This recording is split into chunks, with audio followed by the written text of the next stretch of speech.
Hello, everyone, and welcome back to Nightmare Narratives. I can picture some of you already in bed, maybe some of you just getting home from work.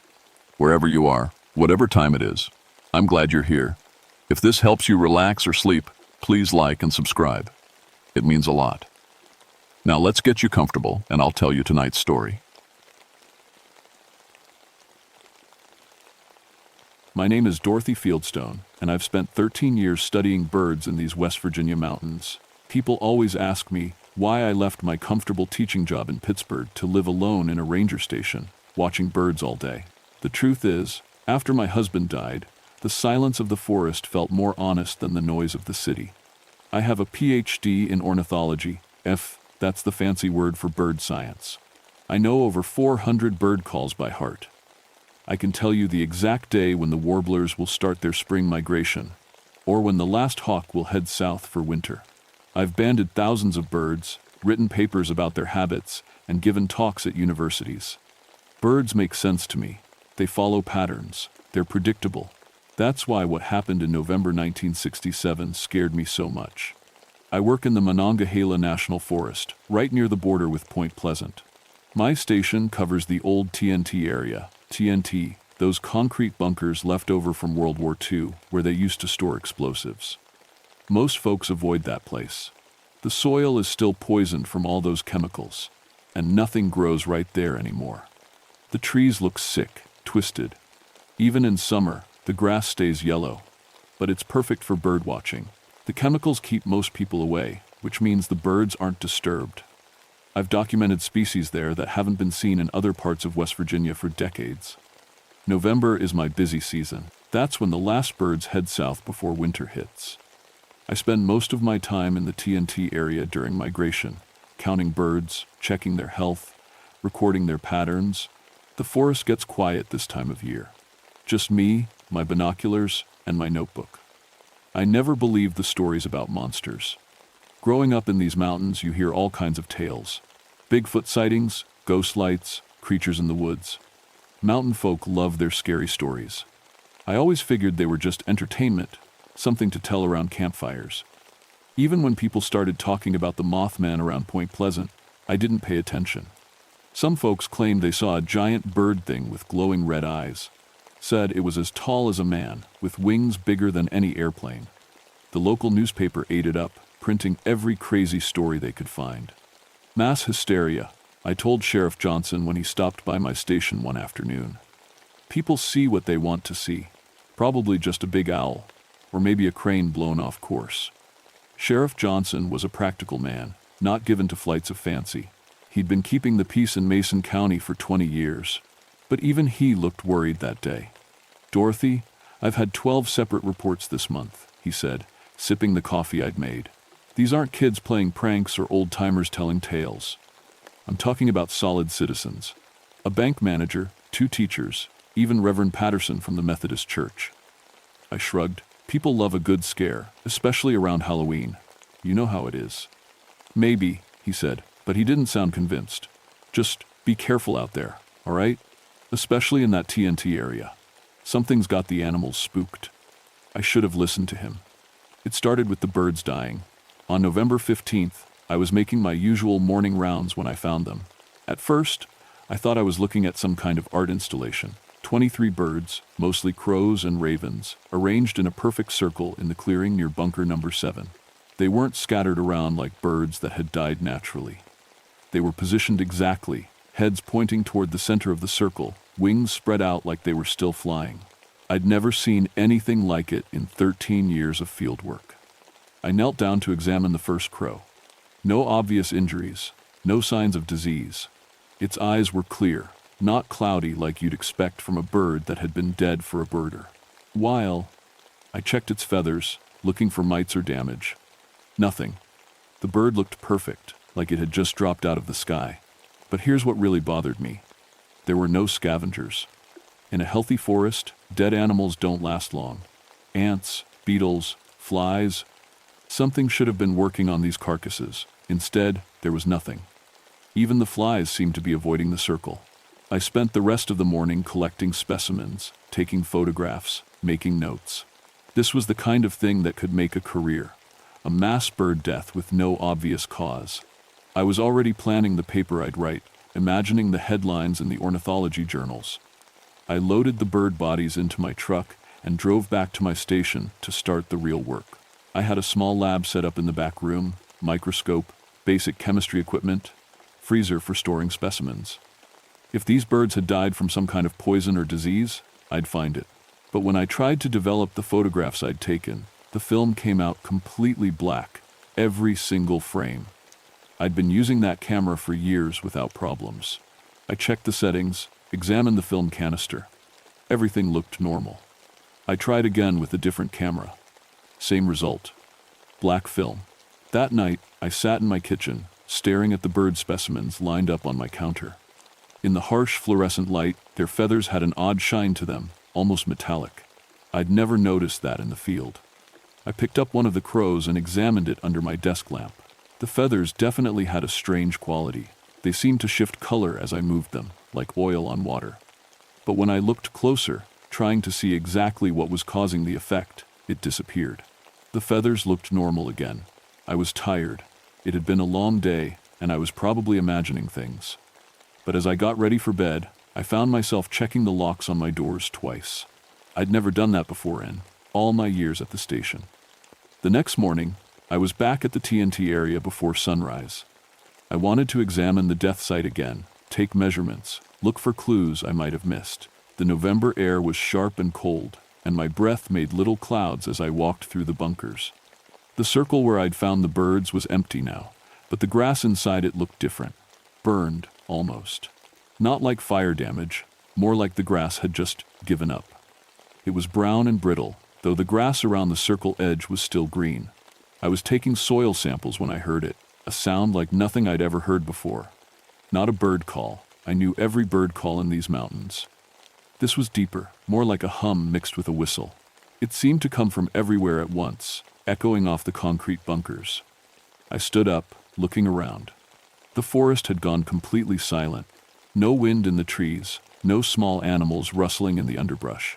Even the insects had stopped their usual background noise. The sound came again, longer this time. It made my teeth ache.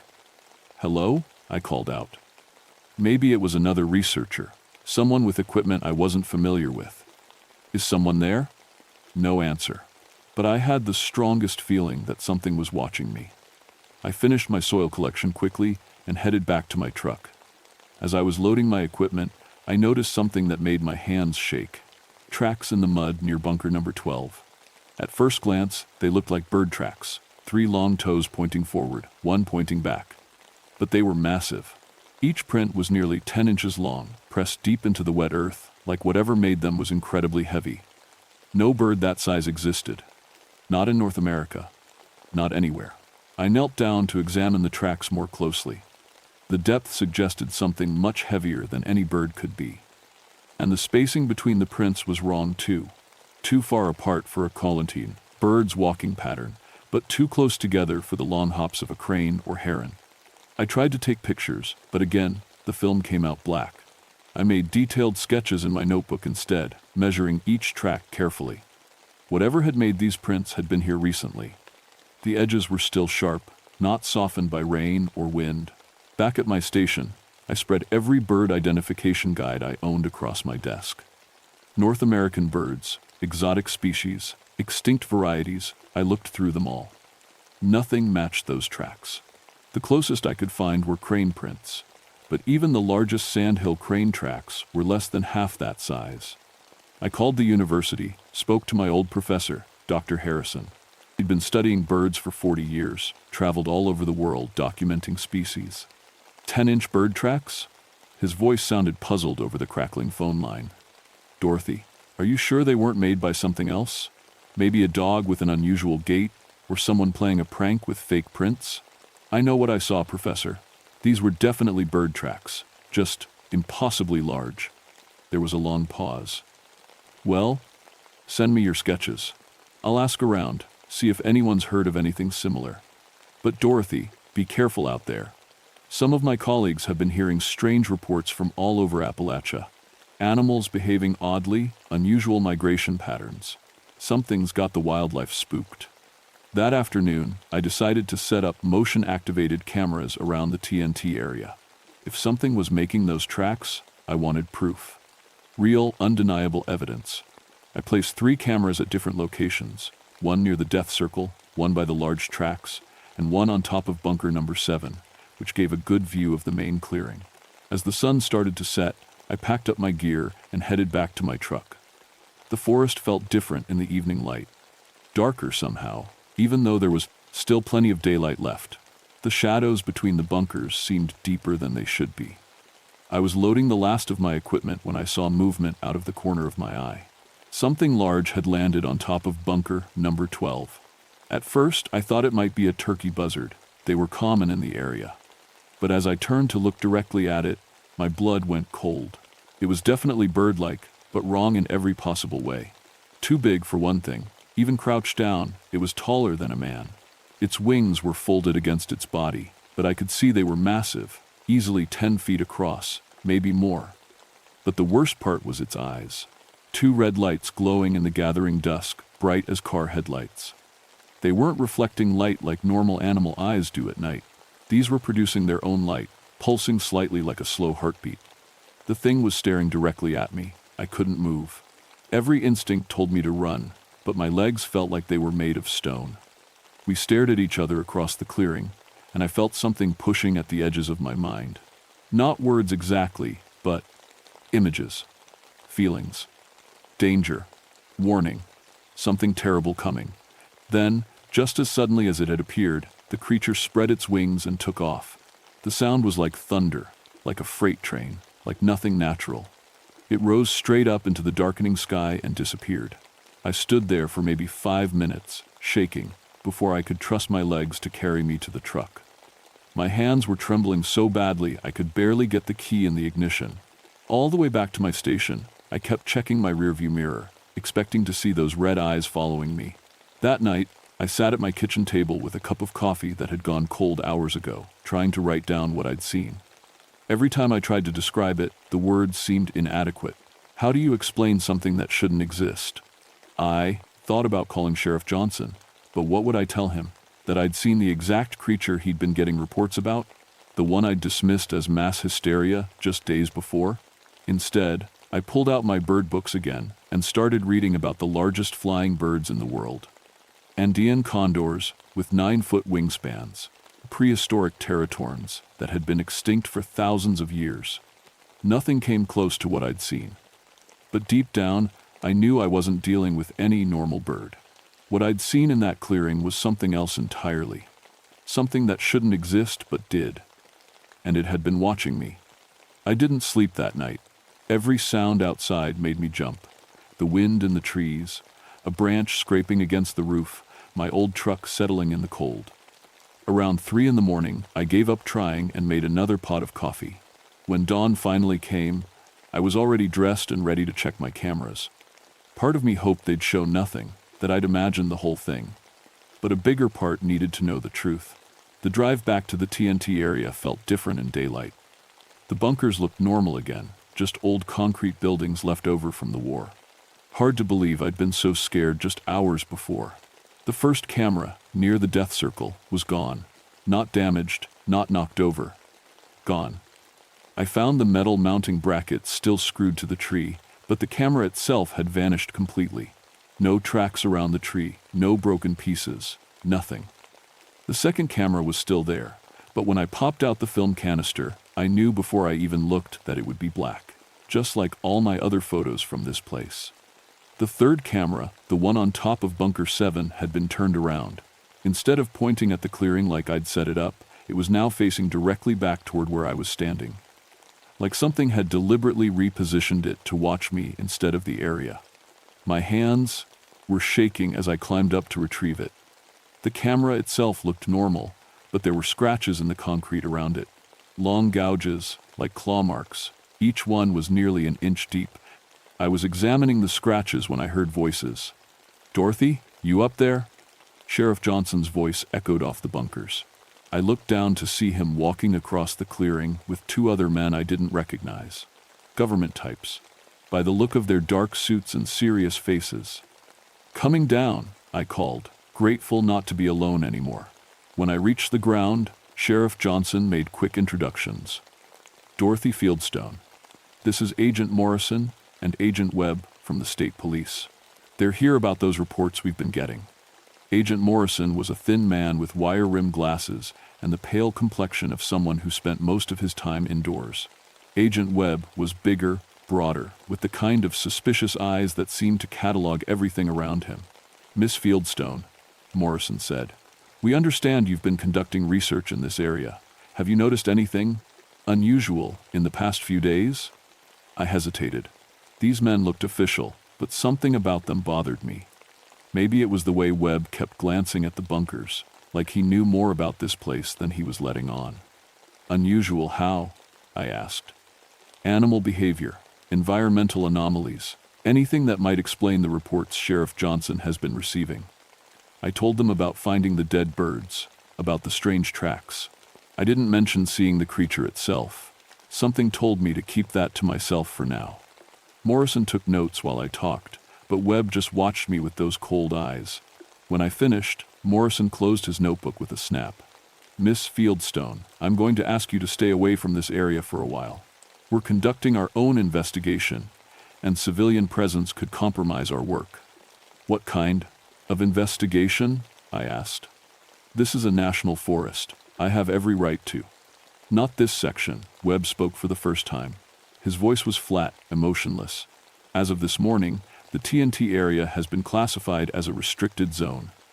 Environmental contamination concerns. Sheriff Johnson looked as surprised as I felt. Nobody told me about any restrictions. Webb handed him a folded paper. Your authorization to enforce the new boundaries. No one goes in or out without federal clearance. I wanted to argue, but something in Webb's manner told me it wouldn't do any good.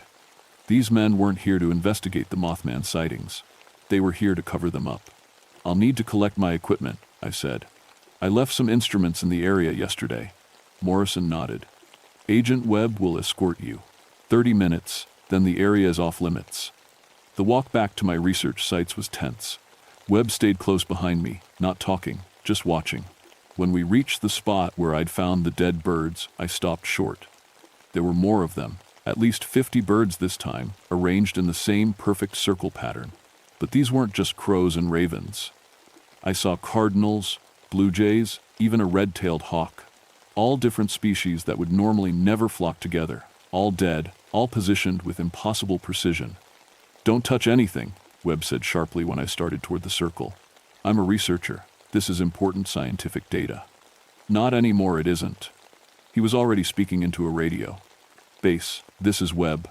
We need a cleanup crew at Site 7 immediately. I stared at him. Cleanup crew? You're going to destroy evidence of a mass die-off? This could be the key to understanding what's happening here. Webb's expression didn't change. Miss Fieldstone, you have 20 minutes to collect your personal equipment. I suggest you use them. I gathered my instruments quickly, anger and frustration making my movements sharp and jerky. Whatever was happening here, these men knew more about it than they were saying, and they had no intention of letting me continue my research. As we walked back toward the parking area, I heard it again. That impossible sound, half hum, half whistle, seeming to come from everywhere at once. Webb stopped dead in his tracks.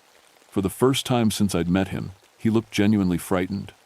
What was that? I asked. He didn't answer, but I saw his hand move toward the gun under his jacket. His radio crackled to life. Webb, get out of there now. We're reading massive electromagnetic disturbance in your area. The sound came again, louder this time. The trees around us started to sway, even though there was no wind. My compass spun wildly, unable to find magnetic north. That's when I saw it. The creature was perched on top of Bunker 12 again, but this time it wasn't hiding.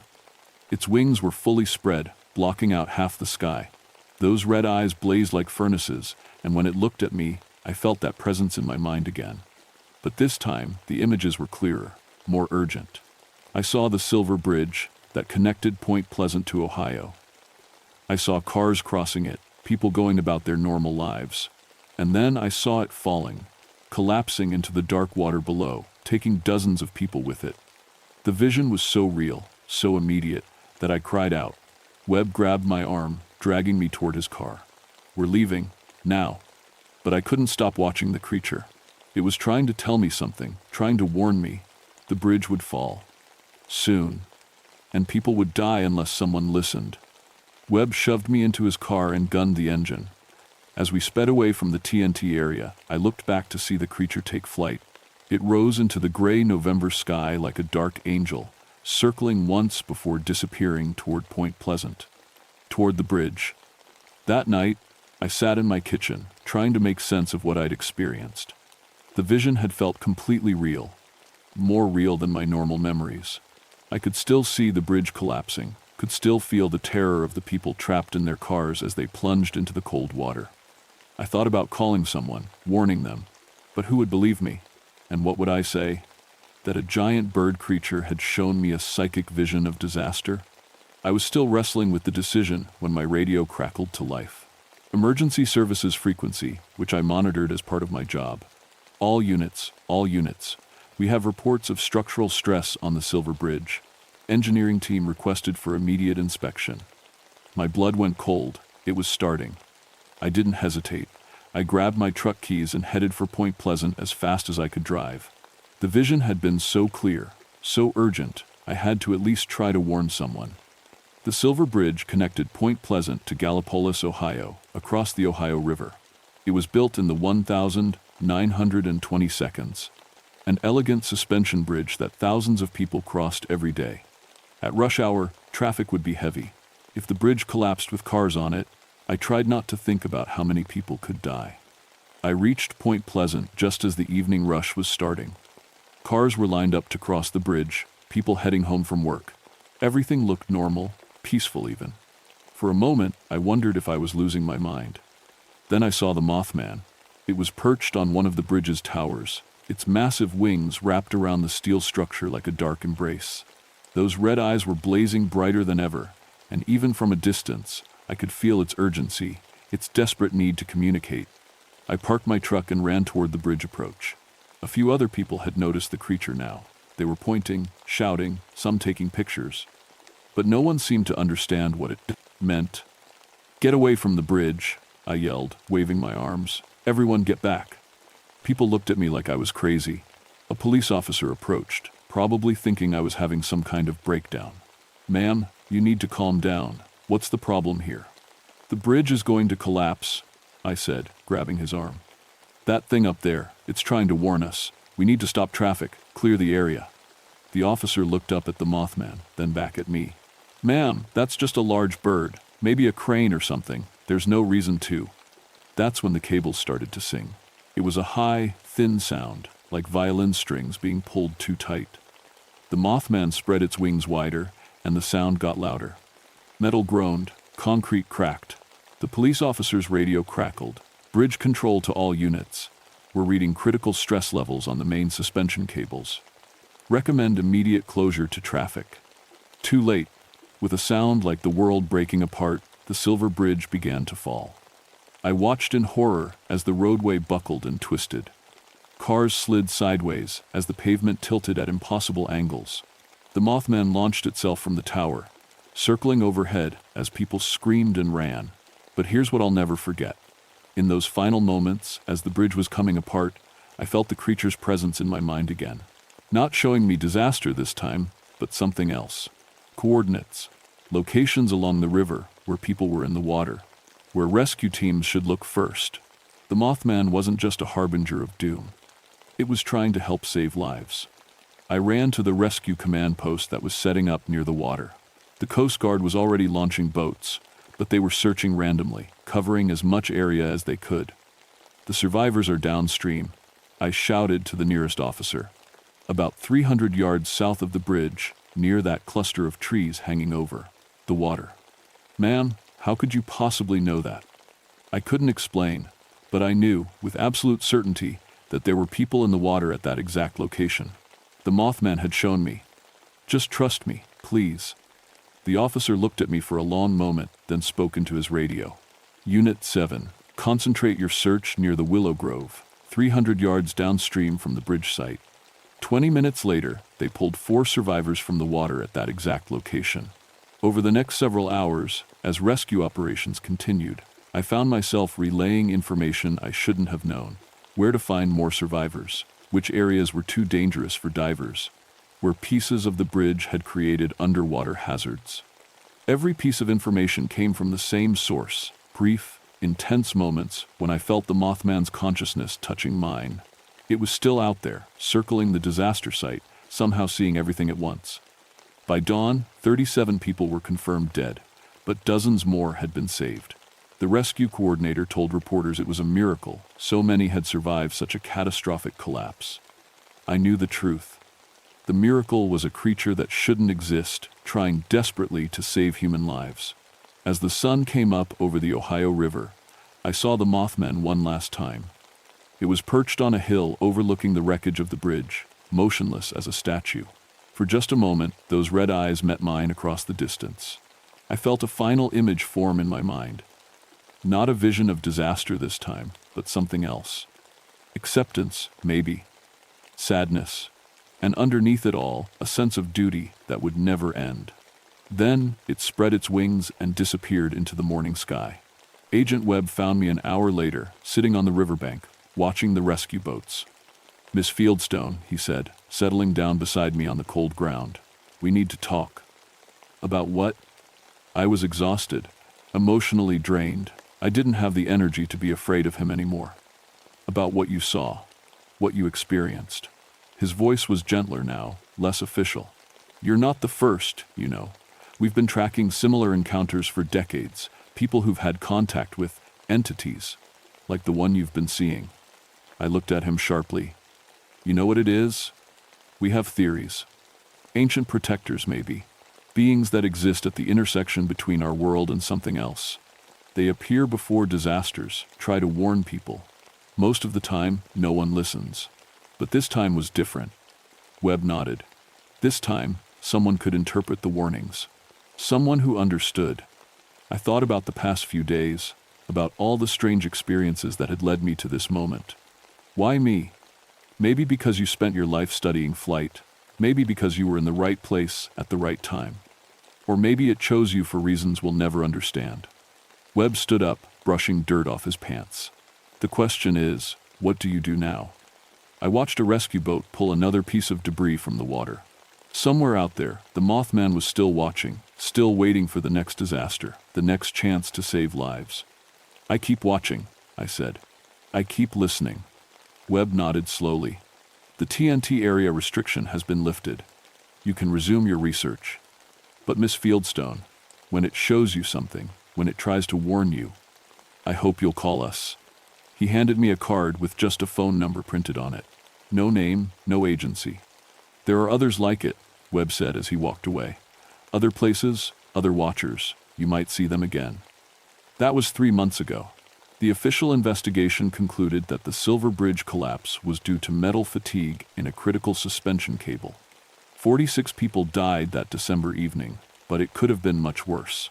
Rush hour traffic was lighter than usual, and several cars that might have been on the bridge had been delayed by reports of a large bird causing a distraction. I went back to my research at the TNT area, but everything had changed.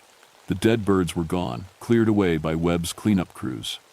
The strange electromagnetic disturbances stopped. My cameras worked normally again, but I wasn't the same person who had started studying migration patterns that November. I'd learned that there are things in this world that science can't explain, mysteries that exist at the edges of our understanding. I keep detailed records now of every unusual animal behavior, every strange sighting.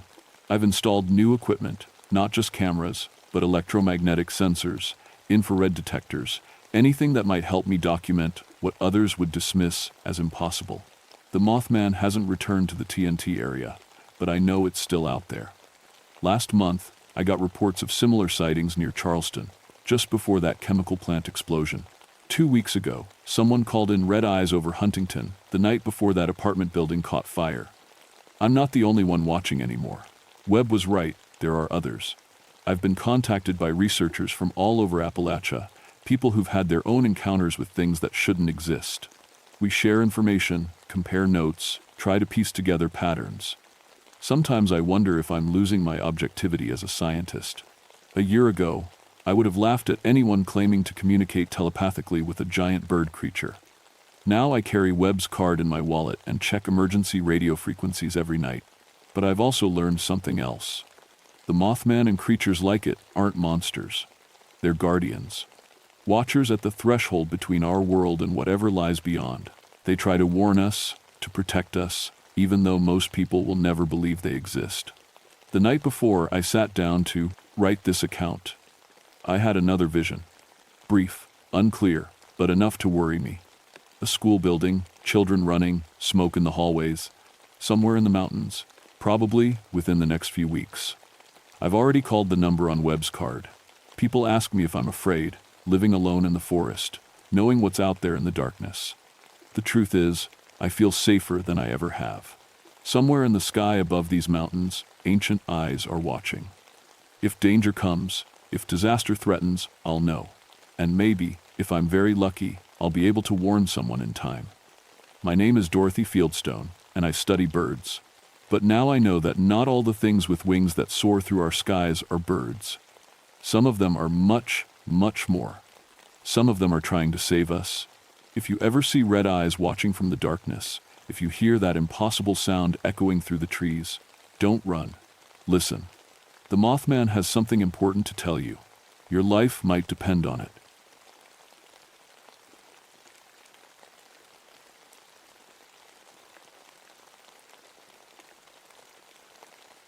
My name is Henry Copperfield, and I've been a forest ranger for 15 years. Started back in 1956, right after I got out of the military police. Thought I'd seen everything a man could see during my service, but nothing prepared me for what I found in the Arkansas woods. I work the Ouachita National Forest, specifically the Fouke Mountain region. It's wild country down here, thick swamps, cypress trees so old they were saplings when my grandfather was born, and bottomland forests so dense you can get lost 50 feet from a main trail. Most folks stay away from this part of Arkansas. Too remote, too wild, too many old stories. In my 15 years out here, I've investigated over 200 reports of strange animals. Bears walking upright, wild dogs the size of ponies, cats bigger than anything that should exist in Arkansas. Every single time, I found a logical explanation. Shadows playing tricks, regular animals seen from bad angles, or just plain old lies from folks wanting attention. I was the guy who debunked the monster stories. The voice of reason. When families called about creatures in their yards, I showed up with my camera, my plaster casting kit, and my complete confidence that whatever they saw had 4 legs and a Latin name in some biology textbook. Never believed in Bigfoot stories. Thought they were all hoaxes. Until September 1971, when I tracked one for 3 weeks through the deepest part of Fouke Mountain. It started with a call from Sheriff Morrison on a Tuesday morning. "Henry, we got another one of those creature reports. Family about 20 miles out from Fouke Town, up on the mountain. Say something big is bothering their property." I loaded my truck with the usual gear. 35mm camera, tape recorder, plaster of Paris for footprint casting, measuring tape. The drive out took me an hour on logging roads that hadn't seen maintenance since the lumber company pulled out in '68. The deeper I went, the quieter everything got. That should have been my first warning. The Hendricks family lived in a small farmhouse surrounded by cleared land that was slowly losing its battle with the encroaching forest. Jim Hendricks met me at his front porch, hat in his hands, looking like a man who hadn't slept much. "Ranger Copperfield, thank God you're here. That thing came back again last night. I'd heard this story before. Tell me what you saw, Mr. Hendricks." Didn't see it clear, but I heard it. Walking around the house, heavy steps, real heavy. Then it did something that made my blood run cold. He paused, glancing toward the tree line. It called my name, in my own voice. His wife appeared in the doorway, pale and shaky. "Show him the shed, Jim." We walked around back, and I stopped dead in my tracks. Their tool shed looked like something had grabbed the roof and peeled it back like opening a can of beans. The metal sheeting was twisted and thrown 20 feet away. The wooden frame underneath was splintered. "What kind of tools you keep in there?" I asked, pulling out my camera. "Just garden stuff. Shovels, hose, bag of fertilizer." Jim kicked at a piece of bent metal.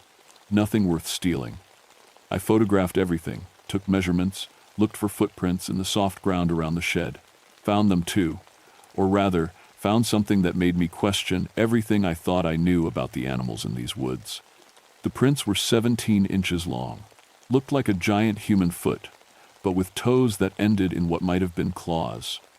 The stride length between prints suggested whatever made them stood about 9 feet tall. I made plaster casts, measured everything twice, took photos from every angle. "Mr. Hendricks, you got any neighbors who might be playing pranks?" He shook his head. "Nearest folks are 12 miles off. Besides, you see the size of them prints?" I had to admit I'd never seen anything like them, but there had to be an explanation.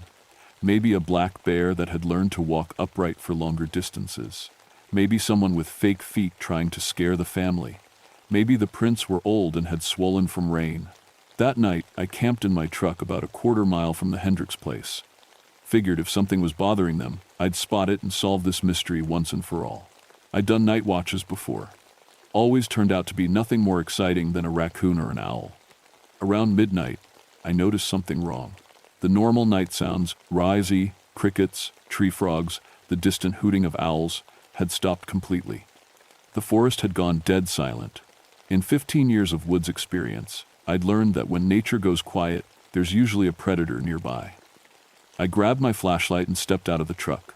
The beam cut through the darkness, showing nothing but trees and shadows. But I could feel something watching me. You know that feeling, like eyes on the back of your neck. Every instinct from my military training was screaming that I wasn't alone. Then I heard it. My own voice, calling from deep in the swamp. Henry Copperfield. But I was standing right there. I knew for certain that I hadn't spoken. The voice was coming from about 100 yards into the tree line, and it sounded exactly like me. I've been trained to handle strange situations, but hearing your own voice calling from a dark swamp when you know you're alone, that's the kind of thing that makes your hands shake and your mouth go dry. I got back in my truck and locked the doors. Told myself it was just echoes, or maybe the family playing some kind of joke. But deep down, I knew I'd just encountered something that didn't belong in any textbook, something that was smart enough to learn human speech. The next morning, I drove back to the Hendricks place to ask more questions. What I found made me question everything I thought I knew about the natural world. Jim Hendricks was standing in his yard, staring at his house. Every window on the ground floor had massive handprints pressed against the glass from the outside. The prints were huge, easily 12 inches from thumb to pinky, and they were positioned about 8 feet off the ground. "They weren't there yesterday evening," Jim said when he saw me examining them. "Sarah noticed them when she went to make coffee this morning." I measured and photographed each print. The ridge patterns looked almost human, but the size was impossible. The positioning suggested whatever made them had been looking into their windows while the family slept. "Did you hear anything last night after I left?" "Nothing. That's what scares me most. Something that big should make noise walking around, but we didn't hear a thing." I spent the morning casting the handprints and taking detailed photographs. When I got back to the ranger station, I developed the film immediately. Every single photo was blank. Not overexposed, not underexposed, completely blank, like I'd never removed the lens cap. I checked my camera. It was working fine. Took test shots around the office, and they developed perfectly. But every photo from the Hendricks place showed nothing but black space. That afternoon, Sheriff Morrison called again. "Henry, we got 3 more families reporting the same kind of trouble, all within a 5-mile radius of the Hendricks place. Whatever's out there, it's getting bolder." I drove out to interview the other families. The stories were all similar. Something large moving around their properties at night, damaged buildings, and that same disturbing detail about hearing their own voices calling from the woods. At the Peterson farm, I found footprints leading from the tree line directly to their chicken coop. Every bird was dead, but not eaten. They were arranged in a perfect circle in the middle of the coop, necks broken cleanly. It looked deliberate, like a message. "What kind of animal kills chickens but doesn't eat them?" Mrs. Peterson asked. I didn't have an answer. In all my years studying animal behavior, I'd never seen anything like it. Predators kill to eat or to protect territory. They don't arrange their kills in geometric patterns. That evening, I set up a more serious surveillance operation. Brought my best camera equipment, a tape recorder, and my service pistol. If something was harassing these families, I was going to document it properly. I positioned myself in a deer blind about 200 yards from the Peterson place, with a clear view of their yard and the edge of the forest. The sun went down around 7, and by 8:30, the woods had gone quiet again. At 9:17 p.m., I saw it. Something massive moved between the trees at the forest edge. It was too dark to make out details, but whatever it was stood upright and moved with purpose. I raised my camera and started taking pictures, though I wasn't optimistic about the results after what happened that morning. The creature, nay, and I had to start calling it that, stepped into the clearing near the Peterson house. Even in the dim starlight, I could see it was enormous. At least 9 feet tall, covered in dark hair, with arms that hung down past its knees. It moved like a man, but with a fluidity that seemed impossible for something so large. I held my breath and kept taking pictures. This was it. Proof that something unknown was living in these woods. Evidence that would change everything we thought we knew about wildlife in Arkansas. The creature approached the Peterson house and placed its hands against the kitchen window, just like at the Hendricks place. But then it did something that made my blood turn to ice. It turned and looked directly at me. From 200 yards away, in complete darkness, it had somehow spotted me in my camouflaged deer blind. We stared at each other for what felt like hours, but was probably only seconds. Then it opened its mouth and spoke in Mrs. Peterson's voice. "Help me, please help me." Mrs. Peterson was inside the house. I could see the glow from her television through the living room window. But I was hearing her voice coming from this impossible creature standing in her yard. I fumbled for my tape recorder, desperate to capture evidence of what I was witnessing. But when I looked up again, the creature was gone. Vanished into the darkness without a sound. I stayed in that deer blind until sunrise, shaking and trying to make sense of what I'd seen. When I developed the film the next day, once again, every single frame was blank. But the tape recorder had captured something. When I played it back, I heard Mrs. Peterson's voice clearly, "Help me, please help me." But underneath her words, almost too low to hear, was another sound. A deep, rumbling growl that didn't come from any human throat. That's when I knew I wasn't dealing with an unknown animal. I was dealing with something intelligent, something that could mimic human speech perfectly, and something that was deliberately making its presence known. The question was, what did it want? By the end of the first week, 5 more families had reported encounters. The pattern was always the same: property damage, handprints on windows, and the terrifying experience of hearing their own voices calling from the forest. But the creature was getting bolder. The Williams family called me out on a Thursday morning, voices shaking with fear. When I arrived, I found their front door standing wide open. Not broken down, opened, like someone had used the handle. "We locked it," Tom Williams insisted. "Double-checked it before bed. But when we woke up this morning, the door was open, and there were muddy footprints leading right through our living room. The prints were the same impossible size I'd been documenting all week. They led from the front door, through the living room, down the hallway, and stopped at the bedroom where the Williams' 8-year-old daughter slept. "Did you check on Amy?" I asked. "She's fine, sleeping like nothing happened." "But Ranger Copperfield," Tom's voice dropped to a whisper. "The thing was in our house. It could have hurt any of us." I followed the muddy trail back outside. The prints led to the edge of the woods and then disappeared. Like whatever made them had simply melted into the forest. That afternoon, I called my supervisor in Little Rock. "I need backup out here. This isn't a normal animal situation." "What exactly are you dealing with, Henry?" I tried to explain about the footprints, the property damage, the voice mimicry. Even to my own ears, it sounded crazy. "You think it's some kind of hoax?" I thought so at first. But the evidence doesn't support that theory. Whatever's out there is real, it's intelligent, and it's escalating its behavior. Do what you can with local law enforcement. We'll send someone down if things get worse. Things got worse that very night. I was parked outside the Williams place, maintaining my watch, when Sheriff Morrison's radio crackled with an emergency call. "All units. We have a situation at the old lumber camp on Fook Mountain. Possible fatalities." The lumber camp had been abandoned for 3 years, ever since the company pulled out. It was just rotting buildings and rusted equipment about 5 miles deeper into the woods.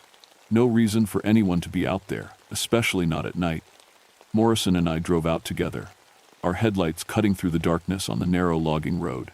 We found two vehicles parked near the main camp building, the pickup truck and a Jeep I recognized as belonging to the Morrison brothers, local hunters. Jake and Eddie went out spotlighting tonight, the sheriff said, looking for deer eyes to hunt this weekend. We called their names but got no answer. The silence in the woods was complete. No insects, no night birds, nothing. Just that unnatural quiet I'd been experiencing all week. We found Jake Morrison first. He was hanging upside down from a tree branch about 20 feet off the ground, suspended by a rope around his ankles. His neck was broken cleanly, but there wasn't a mark on the rest of his body. No wounds, no signs of struggle, no blood. Eddie was 50 yards away, positioned exactly the same way. Hanging upside down, neck broken, no other injuries. Both bodies were arranged so they faced each other across a small clearing, like some kind of display. Jesus Christ, Morrison whispered. What the hell did this? I examined the scene with my flashlight. There were no human footprints around either tree, no drag marks, no signs of how the bodies had been positioned so high up. But at the base of each tree, pressed deep into the soft earth, were those same massive footprints I'd been documenting all week. Sheriff, we need to get out of here. Now. As we turned to leave, a voice called out from the darkness. Jake Morrison's voice, even though we'd just found Jake hanging dead from a tree. Help us, Sheriff. We're lost. Morrison spun around, his hand going to his gun. Jake, where are you? The voice came again, from a different direction. Over here, Sheriff. We can't find our way back. But now it was Eddie's voice, calling from somewhere behind us. I grabbed Morrison's arm. That's not them. We need to leave right now. Help us. Both voices called in unison, from different parts of the forest. We're scared. We ran back to the patrol car and didn't stop driving until we reached town. Morrison called the state police and the coroner, but he didn't mention the voices. Neither did I. Who would have believed us? The next morning, I went back to the lumber camp with the state investigators. They found the bodies exactly as we'd left them, but they had no precedent. Explanation for how two grown men had been positioned 20 feet up in trees with their necks broken and no signs of struggle. Probably some kind of hunting accident, the lead investigator concluded. Maybe they fell from a tree stand. But there were no tree stands. And tree stands don't explain how bodies end up hanging upside down from branches. I knew the truth, even if I couldn't prove it. The creature had killed Jake and Eddie Morrison, and it had arranged their bodies as a warning, a message to anyone who might be hunting in its territory. But the most terrifying part wasn't the deaths themselves. It was the realization that the creature had learned their voices while they were still alive. It had listened to them speak, memorized the sound, and then used their own words to try to lure us into the woods. Whatever we were dealing with wasn't just intelligent. It was a predator that could think, plan, and use psychological warfare against its enemies. And for some reason, it had chosen Fook Mountain as its territory. After the Morrison brothers' deaths, most families in the area packed up and left. Can't say I blamed them. The state police declared the lumber camp off limits and started patrolling the roads, but they couldn't patrol the entire forest. I should have left too. Should have requested a transfer to a safer district. But 15 years of investigating mysteries had taught me one thing. Running away never solves anything. Whatever was in those woods was real. It was intelligent, and it was my responsibility to understand it. On a Friday night, exactly 3 weeks after the first Hendricks report, I made a decision that changed everything. Instead of watching from a distance, I was going to enter the creature's territory and force a direct confrontation. I loaded my pack with 3 days of supplies, my camera equipment, and my service weapon. Not that I thought a pistol would do much good against something that could hang 2 grown men from trees, but it made me feel slightly better. The plan was simple. Hike deep into the swamp where the sightings had been concentrated, set up camp, and wait for the creature to find me. Because I was certain it would. Everything I'd observed suggested it was actively monitoring human activity in its territory. I left detailed notes about my location with Sheriff Morrison, along with instructions to call the state police if I didn't return by Monday morning. Then I drove out to the deepest access point I could reach by truck and started walking. The woods felt wrong from the moment I stepped off the logging road. Not just quiet, actively hostile. Every shadow seemed to move when I wasn't looking directly at it. Every sound I made seemed too loud, like I was announcing my presence to something that was already watching. I hiked for 4 hours before reaching the area where I wanted to make camp. It was a small clearing beside a cypress-lined creek, about as remote as you could get in the Ouachita National Forest. Perfect for what I had in mind. I set up my tent, built a small fire, and prepared to wait. I didn't have to wait long. As soon as the sun went down, the forest went silent. But this time, I could feel the presence almost immediately. Something large was moving through the trees around my clearing, staying just outside the circle of firelight. At 9:30, it spoke. Henry Copperfield. My own voice, calling from the darkness. "I'm here," I called back. "I know you're out there. What do you want?" The response came from a different direction, still in my voice. "Why are you here, Henry?" This wasn't like the random voice mimicry I'd witnessed before. The creature was having a conversation with me, using my own voice to ask intelligent questions. "I want to understand what you are." "Are you going to hurt me, Henry?" The question caught me off guard. The creature was asking if I intended harm. It understood the concept of threat assessment. "No, I'm not going to hurt you." Silence for several minutes. Then, slowly, it stepped into the light. I'd seen it from a distance before, but nothing had prepared me for encountering the creature face to face. It stood at least 9 feet tall, covered in dark brown hair that seemed to absorb the firelight. Its face was almost human, but larger, with intelligent eyes that reflected the flames like a cat's. But the most unsettling thing was how it moved. Despite its massive size, it had stepped into my clearing without making a sound. It stood there studying me with obvious intelligence, head tilted slightly like it was trying to solve a puzzle. "You are different from the others," it said, still using my voice. "You came alone. You brought no weapons to hunt me. You can see my pistol. That is not a hunting weapon. That is for protection." The creature took a step closer. "You are afraid, but you came anyway. Why?" I realized I was having the most important conversation of my life with something that shouldn't exist, and I needed to choose my words carefully. "Because you're killing people. The Morrison brothers. You're scaring families out of their homes. They came into my territory with weapons. They hunt my forests without permission." The creature's eyes narrowed. "The families build their houses on my land and act surprised when I investigate them." "Your land? My people have lived in these mountains for longer than your kind has existed. We were here before your trees fell, before your roads scarred the earth." The creature sat down across the fire from me, a casual gesture that was somehow more terrifying than any threat. "You build and build and build, always pushing deeper into places that do not belong to you." I was talking to something that claimed to be ancient, something that viewed human expansion as an invasion of its ancestral territory. And based on what I'd witnessed, it had the power to defend its claims. The families didn't know. They don't understand this is your territory. Now they do. The creature leaned forward, and I caught a scent like rich earth and old rain. "The question is, what will you do with this knowledge, Henry Copperfield? What do you want me to do? Tell your people to stay away from the deep woods. Tell them that some places are not meant for human houses and human roads." The creature stood up, towering over me even across the fire. "Tell them that we are watching and we will defend what is ours. And if they don't listen?" The creature smiled, showing teeth that were definitely not human. "Then there will be more displays like the Morrison brothers." Before I could respond, it turned and melted back into the darkness, moving silently despite its enormous size. I sat by that fire until dawn, shaking and trying to process what had just happened. I'd made contact with an intelligent species that claimed to be the original inhabitants of these mountains, a species that viewed human expansion as an invasion and was willing to kill to defend its territory, and it had chosen me as its messenger. I hiked out of the woods the next morning with more questions than answers. How do you report a conversation with a creature that isn't supposed to exist?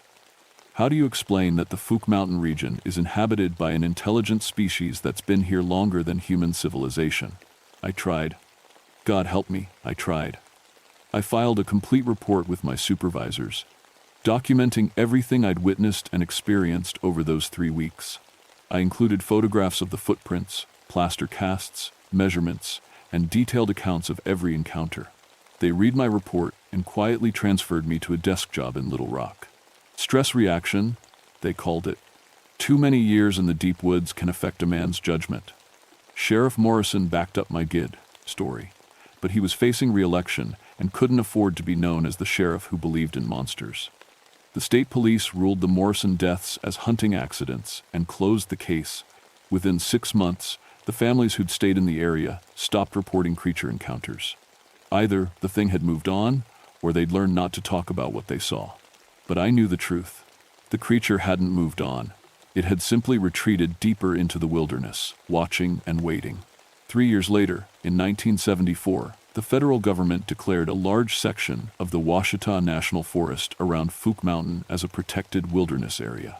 No logging, no development, no hunting allowed. The official reason was to preserve endangered species habitat. But I know the real reason. Someone, somewhere in the government, believed my report. They understood that there are things in these mountains that are older and more dangerous than we want to admit. I still work for the Forest Service, but now I spend my days pushing papers and reviewing reports from other rangers. Sometimes, late at night, I get calls from rangers in remote areas who found impossible footprints or heard voices calling from empty woods. I listen to their stories and file their reports under unusual animal activity.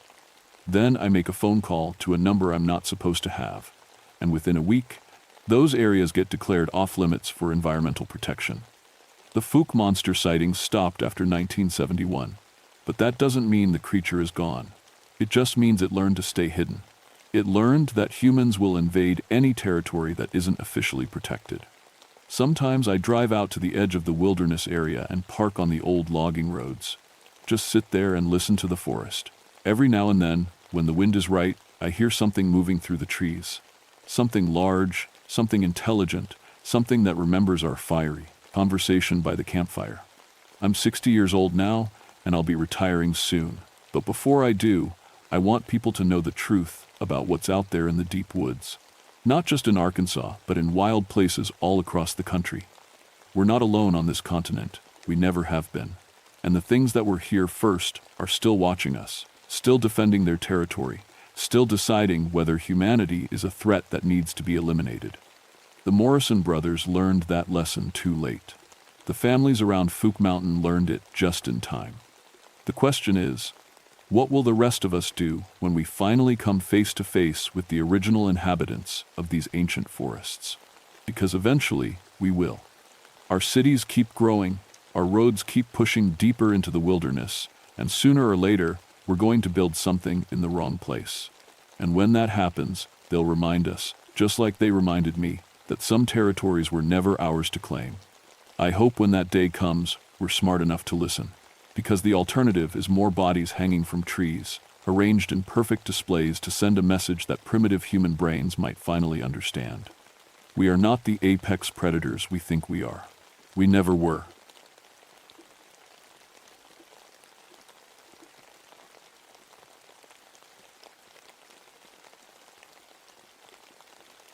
My name is Margaret Ironwood, and for 22 years I thought I understood the night.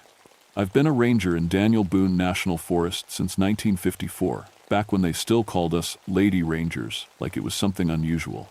I earned my biology PhD studying bat colonies in Kentucky's cave systems, spent 2 decades mapping over 50 different caves in the Red River Gorge, and I can rappel down a 100-foot cliff face in the dark if I need to. The forest rangers in 3 counties call me when they find something dead they can't explain, because I know how predators think. I know what kills what, and how, and why. Or at least, I thought I did. October in the gorge is my favorite time of year. The sandstone cliffs turn golden in the afternoon sun, and the hickory trees drop their leaves in thick carpets that smell like earth and smoke. The tourists thin out after Labor Day, leaving just the serious rock climbers who come for the tall walls and the perfect autumn weather. It's peaceful then. Just me, the caves, and the quiet rhythm of nocturnal life that most people never see. I was checking on the Morrison Cave Colony on October 12, 1976, when I first knew something was wrong. I'd been monitoring this particular colony of Indiana bats for 3 years. Every fall, they'd gather in Morrison's main chamber, about 2,000 of them preparing for hibernation. I'd hike up to the cave entrance every Tuesday evening, set up my equipment, and count them as they emerged for their nightly feeding. The numbers stayed consistent, give or take 100 bats. Predictable, scientific, normal. That Tuesday, not a single bat flew out. I waited until full dark, checked my bat detector twice, even went into the cave with my carbide lamp to see if they were just running late. The limestone chamber was empty. 2,000 bats don't just disappear. They don't relocate an entire colony overnight. It doesn't happen. My hands shook as I wrote up my field notes. In 22 years, I'd never seen anything like it. I told myself there had to be a rational explanation. Pesticides maybe, though we'd banned DDT years ago. A fungus, perhaps, something new we hadn't identified yet.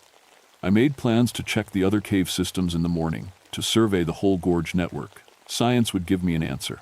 It always did. I hiked back to my truck just after midnight, following my trail by flashlight through the oak forest.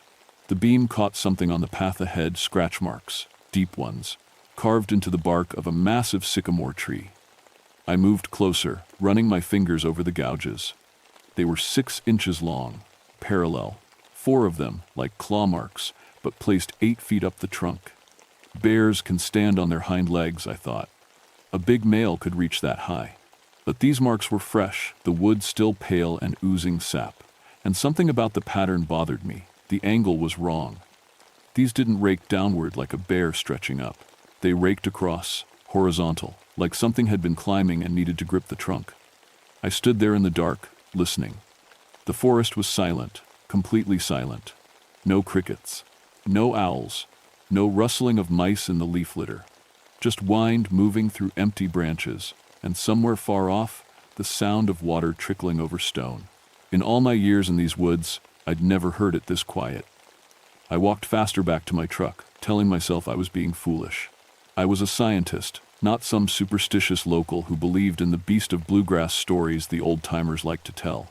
Those were just legends the moonshiners made up back in Prohibition, trying to scare away the revenue agents. Ghost stories to keep people out of the hollow where they ran their stills. But my hand was gripping my flashlight like a weapon, and I didn't stop walking until I was inside my truck with the doors locked. I drove back to the ranger station with my windows up and my radio turned loud, trying to drown out the memory of that silence.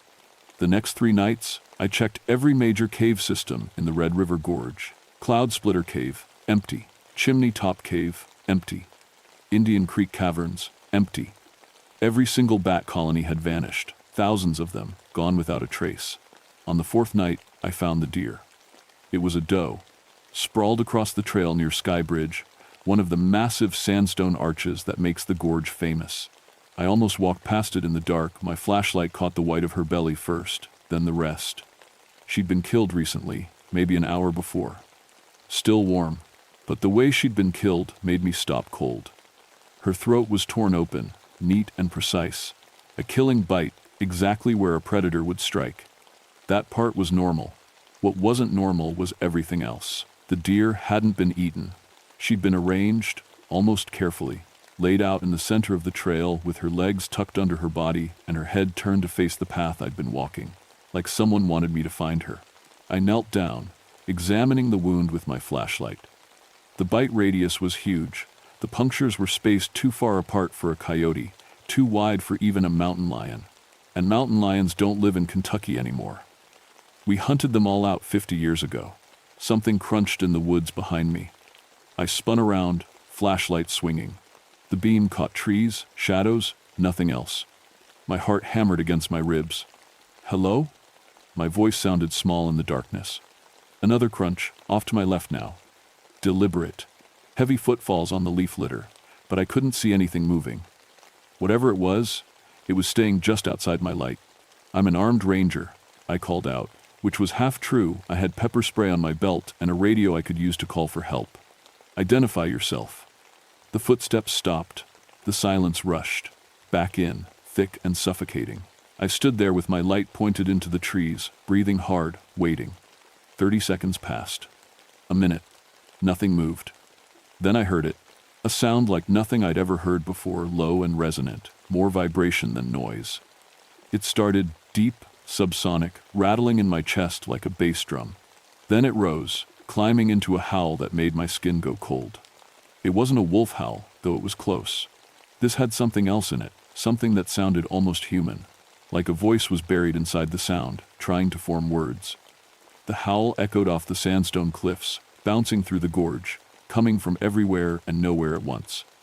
Then it cut off. I ran. I don't care how that sounds. I'm 50 years old with a PhD and 2 decades of field experience, and I ran like a child. I ran back down the trail with my flashlight bouncing wild, my breath coming in gasps, branches whipping at my face. I didn't stop until I reached my truck, and I didn't look back because some part of my brain, some ancient part that still remembered being prey, told me not to. I radioed the station from my truck, hands shaking so bad I could barely hold the receiver. "This is Ranger Ironwood at Skybridge. I need to report unusual animal activity. Possible large predator." The dispatcher, Jimmy Chen, responded with his usual calm. "What kind of predator, Margaret?" I stared out at the dark forest, trying to find words. "I don't know. Something big, really big. Bear. Maybe." But I didn't believe it. "You want backup?" I almost said yes. Then I thought about how that would sound, veteran ranger scared by some noises in the woods, calling for help like it's her first week. "No, just log it. I'm heading back." I drove to the station with my high beams on, checking my rearview mirror every few seconds. When I got home that night, I couldn't sleep. I kept hearing that howl in my head, kept seeing the doe laid out on the trail like an offering. I pulled out my old folklore books, the ones I'd collected over the years, more as curiosities than references. Kentucky legends, Cherokee stories, Appalachian ghost tales. I found The Beast of Bluegrass in a thin volume published in 1923. The entry was short. Asterisk, local legend speaks of a creature that guards the Red River Gorge, appearing during the full moon. Said to be the spirit of a wronged man, cursed to protect the hollow from those who would despoil it. Moonshiners claim to have seen it on the cliffs, a wolf that walked like a man, with eyes that glowed like lanterns. Asterisk, I checked the calendar on my wall. Tonight had been the first night of the full moon. The moon would be full for 2 more nights. I didn't go back into the gorge that next day. Instead, I drove into town and talked to Sheriff Porter, a grizzled man who'd lived in these hills his whole life. "Livestock killings?" he said, leaning back in his chair. "Yeah, we've had a few. Thought it was just wild dogs at first, but..." He trailed off, studying me. "Why you asking, Margaret?" "Found a deer kill that looks strange. Wanted to know if there's a pattern." He pulled out a file, spread some photos on his desk. 3 dead goats, 2 sheep, all killed the same way, throat torn out, barely eaten, arranged in neat positions. All of them during the full moon, past 3 months. Farmers are getting spooked. I picked up one of the photos. The goat's eyes were still open, reflecting the camera flash. "Anyone seen what's doing it?" Old Eddie Marsh claims he saw something on his property 2 nights ago. Said it was standing on 2 legs by his barn, watching his sheep. But Eddie's 80 and half blind, so... Porter shrugged. "What do you think it is?" "I don't know yet." That was a lie. I was starting to have an idea, and I hated it. I spent the afternoon at the public library, digging through archives. Found newspaper articles from the 1,920 seconds about the moonshiners who operated in Red River Gorge during Prohibition. One name kept appearing. Silas Hargrove, who ran the biggest still in the hollow. The revenue agents chased him for years, but never caught him. In 1924, he disappeared. The last article I found was just 3 sentences. Asterisk, Silas Hargrove, 34, has not been seen since October 15th. Local Cherokee elder John Whitefeather claims Hargrove violated sacred ground. Search called off after 2 weeks. Asterisk, October 15th, 1924. Exactly 52 years ago. That night was the second full moon night. I should have stayed home. Every rational part of my brain told me to stay home, lock my doors, and wait for the moon to wane. But I'm a scientist. I needed to see. I drove back to the gorge just after sunset, parking at the Skybridge trailhead. I had my flashlight, my radio, my camera, and a canister of bear spray that suddenly felt very inadequate. The plan was simple. Hike to the ridge overlook, watch the cave entrances with my binoculars, document whatever I saw. The forest was dead silent again. No birds settling for the night, no insects, nothing. Just my boots on the trail and the sound of my own breathing. I reached the overlook as the moon rose, huge and orange over the eastern cliffs. From here, I could see 3 different cave entrances across the gorge, dark holes in the sandstone walls, some of them 60 feet up the cliff face. I set up my equipment and waited. The moon climbed higher, turning white and bright, the gorge filled with silver light, casting deep shadows under the rock overhangs. I scanned each cave entrance with my binoculars, looking for movement. At 9:47 p.m., I saw it. Something emerged from Morrison Cave, the one I'd checked first. It came out slowly, gripping the rock face with hands, not paws, hands that ended in long claws. The moonlight caught its fur, thick and dark. It was massive, at least 8 feet tall, built like a man but shaped wrong. The legs were too long, bent backward at the knee like a wolf's. The head was huge and elongated, with pointed ears that swiveled independent of each other. It clung to the vertical cliff face like gravity meant nothing. Then it turned its head and looked directly at me. Its eyes glowed, actually glowed like there was light behind them, amber and bright even across 200 yards of empty air. I stopped breathing. My hands froze on the binoculars. The creature stared at me for what felt like an hour but was probably 10 seconds. Then it moved, flowing up the cliff face with impossible speed, claws finding holds in stone that looked smooth from this distance. It reached the top of the ridge in seconds and disappeared over the edge. Heading toward me, I grabbed my equipment and ran back down the trail, my scientific objectivity completely gone. Behind me, I could hear something moving through the forest, not on the trail, but through the trees, parallel to my path. Something big, keeping pace with me easily, crashing through underbrush that I couldn't see. My flashlight caught movement to my right. A shadow, flowing between the trees, too large and too fast. I ran harder, my lungs burning. The trailhead was close, just another quarter mile. My truck was there, safety was there, locked doors and steel, and something landed on the trail ahead of me. I skidded to a stop, my flashlight swinging up. It stood in the middle of the path, blocking my way. 8 feet of muscle and fur and teeth, standing on 2 legs like a man but hunched forward, balanced on the balls of its feet. Its hands, God, they really were hands, with fingers and thumbs flexed at its sides, claws scraping together. Its muzzle was pulled back in something between a snarl and a grin, showing teeth that belonged in a nightmare. But its eyes were the worst part. They glowed with that amber light, and behind the animal fury, I saw something that looked almost human, something aware, something that recognized me. "Please," I whispered, though I don't know what I was asking for. The creature tilted its head, studying me. Its nostrils flared, scenting the air. Then it opened its mouth and spoke. Not words, exactly, but sounds that were trying to be words, shaped by a throat and mouth that weren't built for human speech. A low rumble that might have been go or no or something else entirely. Then it stepped aside. I didn't question it. I ran past, giving it a wide berth, my whole body shaking. It didn't move as I passed, just watched me with those terrible glowing eyes. I reached my truck, fumbled my keys, finally got the door open. As I started the engine, I looked back at the trail. The creature was gone, but in the moonlight, I could see fresh claw marks on a tree, beside where it had stood 4 parallel gouges, 8 feet up the trunk. I didn't sleep that night. Didn't even try. I sat at my kitchen table with every light in the house on, drinking coffee and trying to make sense of what I'd seen. A werewolf.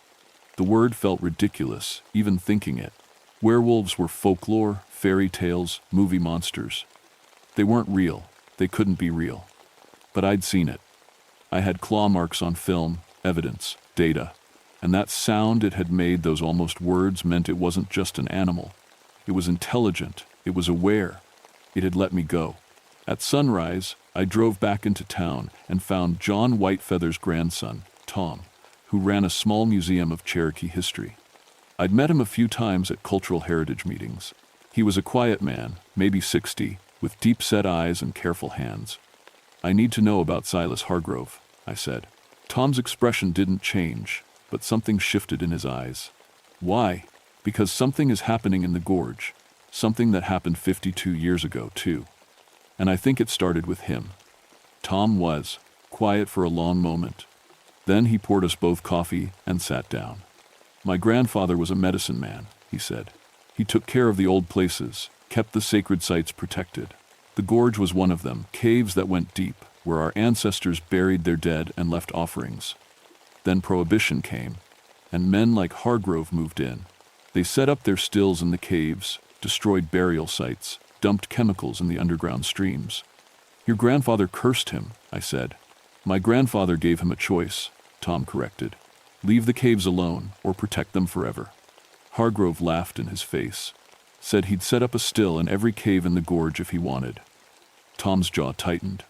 3 days later, on the full moon, Hargrove went into the caves and never came out. Not as himself, anyway. He became the beast. Tom nodded slowly. The curse binds him to the gorge. Every full moon, he transforms, and he guards the caves from anyone who would harm them. Miners, developers, vandals, anyone who comes with destruction in their heart. My grandfather said the curse would last until the land itself forgave him. Does it kill people? Only those who deserve it. There were some cave explorers in the 50s, planning to blast open new passages for tours. They disappeared during a full moon. Revenue agents found their bodies later, positioned at the cave entrances like sentinels. He met my eyes. But you're still alive, Margaret. Why do you think that is? I thought about the creature stepping aside, letting me pass. Because I protect the caves too. You respect them, Tom said. That's what matters. I drove back to the gorge as the sun set, beginning the third and final night of the full moon. I wasn't running anymore. I had questions, and somehow I knew where to find answers. I hiked up to Morrison Cave in the twilight, my flashlight off, walking by the last of the daylight. The forest was silent again, holding its breath. I reached the cave entrance and stopped. I know what you are, I called into the darkness. I know about Silas Hargrove. Nothing answered. The cave mouth was black and deep. I'm not here to hurt the caves, I continued. I've spent 22 years protecting them, studying them. I've kept out the developers and the vandals and the people who want to turn this place into a tourist trap. I've been doing what you do, just in a different way.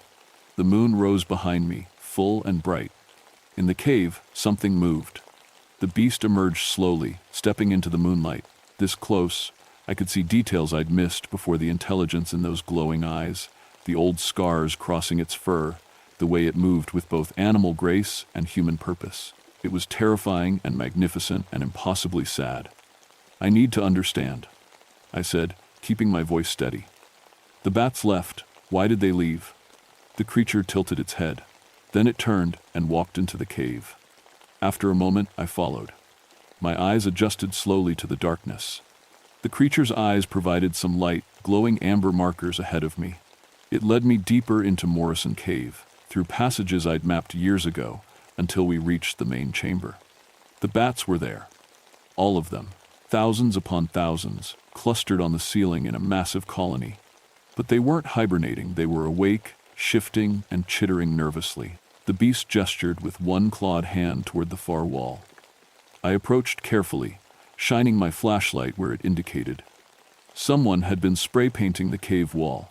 Fresh paint, bright orange, spelled out Jackson's Climbing Tours, with an arrow pointing deeper into the system.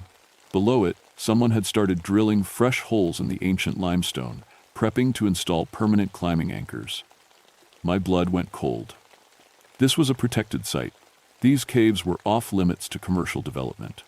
Someone had violated every regulation we had, planning to turn sacred burial caves into a climbing gym.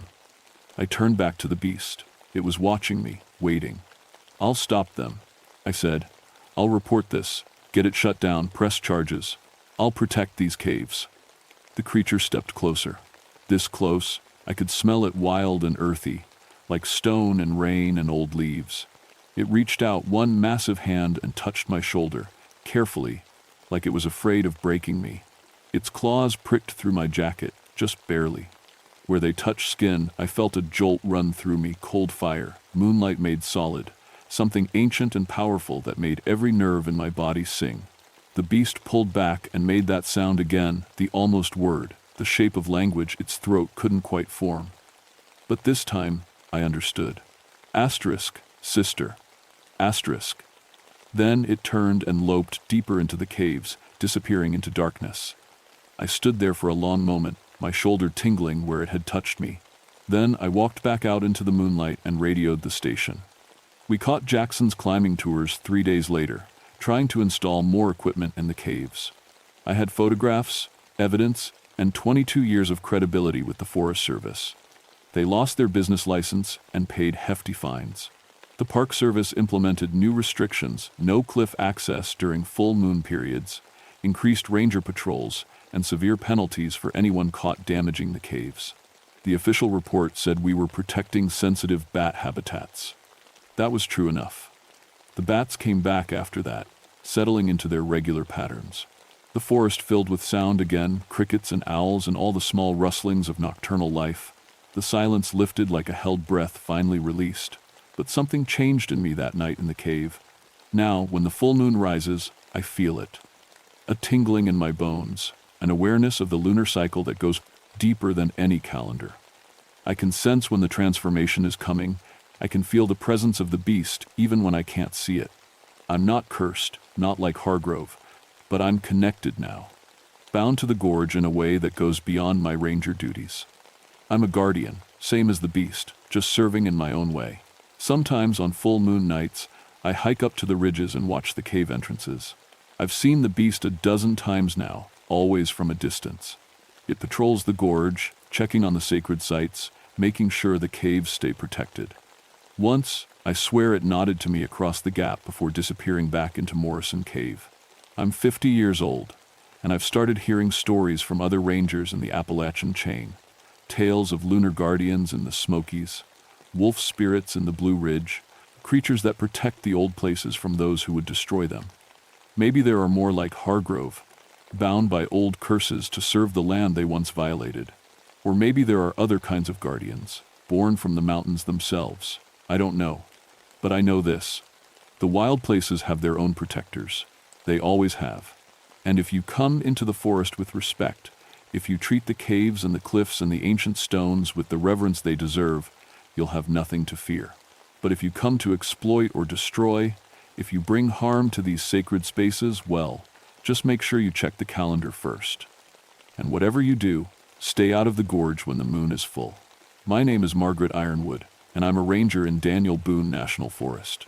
I've been here 22 years, and I plan to stay another 22 if I can.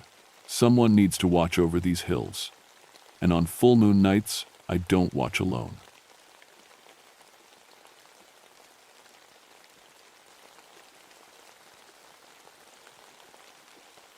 My name is Catherine Mountainheart, and for 19 years I've been a park ranger in the Blue Ridge Mountains of North Carolina.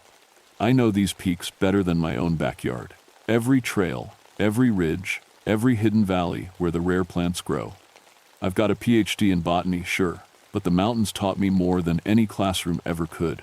People always ask me about the name Mountainheart. My grandmother gave it to me when I was little. She said it meant pure guardian of the mountain's core. Sounds fancy, but really, it just means I take care of these hills and everything that lives on them. January 1974 was the coldest winter I'd ever seen up here. The kind of cold that bites through 3 layers of wool and still finds your bones. I was 45 then, been a widow for 6 years, and these mountains were pretty much all the family I had left. My specialty was alpine ecology, Schickste, studying the tough little plants that somehow survive above 5,000 feet where the wind never stops howling. I never believed in the old stories. You know the ones, Ace, Wendigo tales that folks said came from up north, around the Great Lakes. Cherokee elders sometimes whispered about hunger spirits during the worst winters, but I always figured that was just old-time ways of explaining starvation and desperation. Made sense to me. When people get hungry enough, cold enough, desperate enough, they do terrible things. No monsters needed. Should have listened to those elders. The trouble started on January 15th. I was supposed to meet a research team up on Grandfather Mountain, DOD, 3 graduate students and their professor from Appalachian State. They were studying how alpine plants survive extreme cold, and I was their local guide. Smart kids, all of them. The professor, Dr. Marcus Webb, had been doing this kind of work for 20 years. The team was supposed to radio in every evening at 6. Standard protocol when you're that high up in winter. On the 15th, nothing. Radio, silence.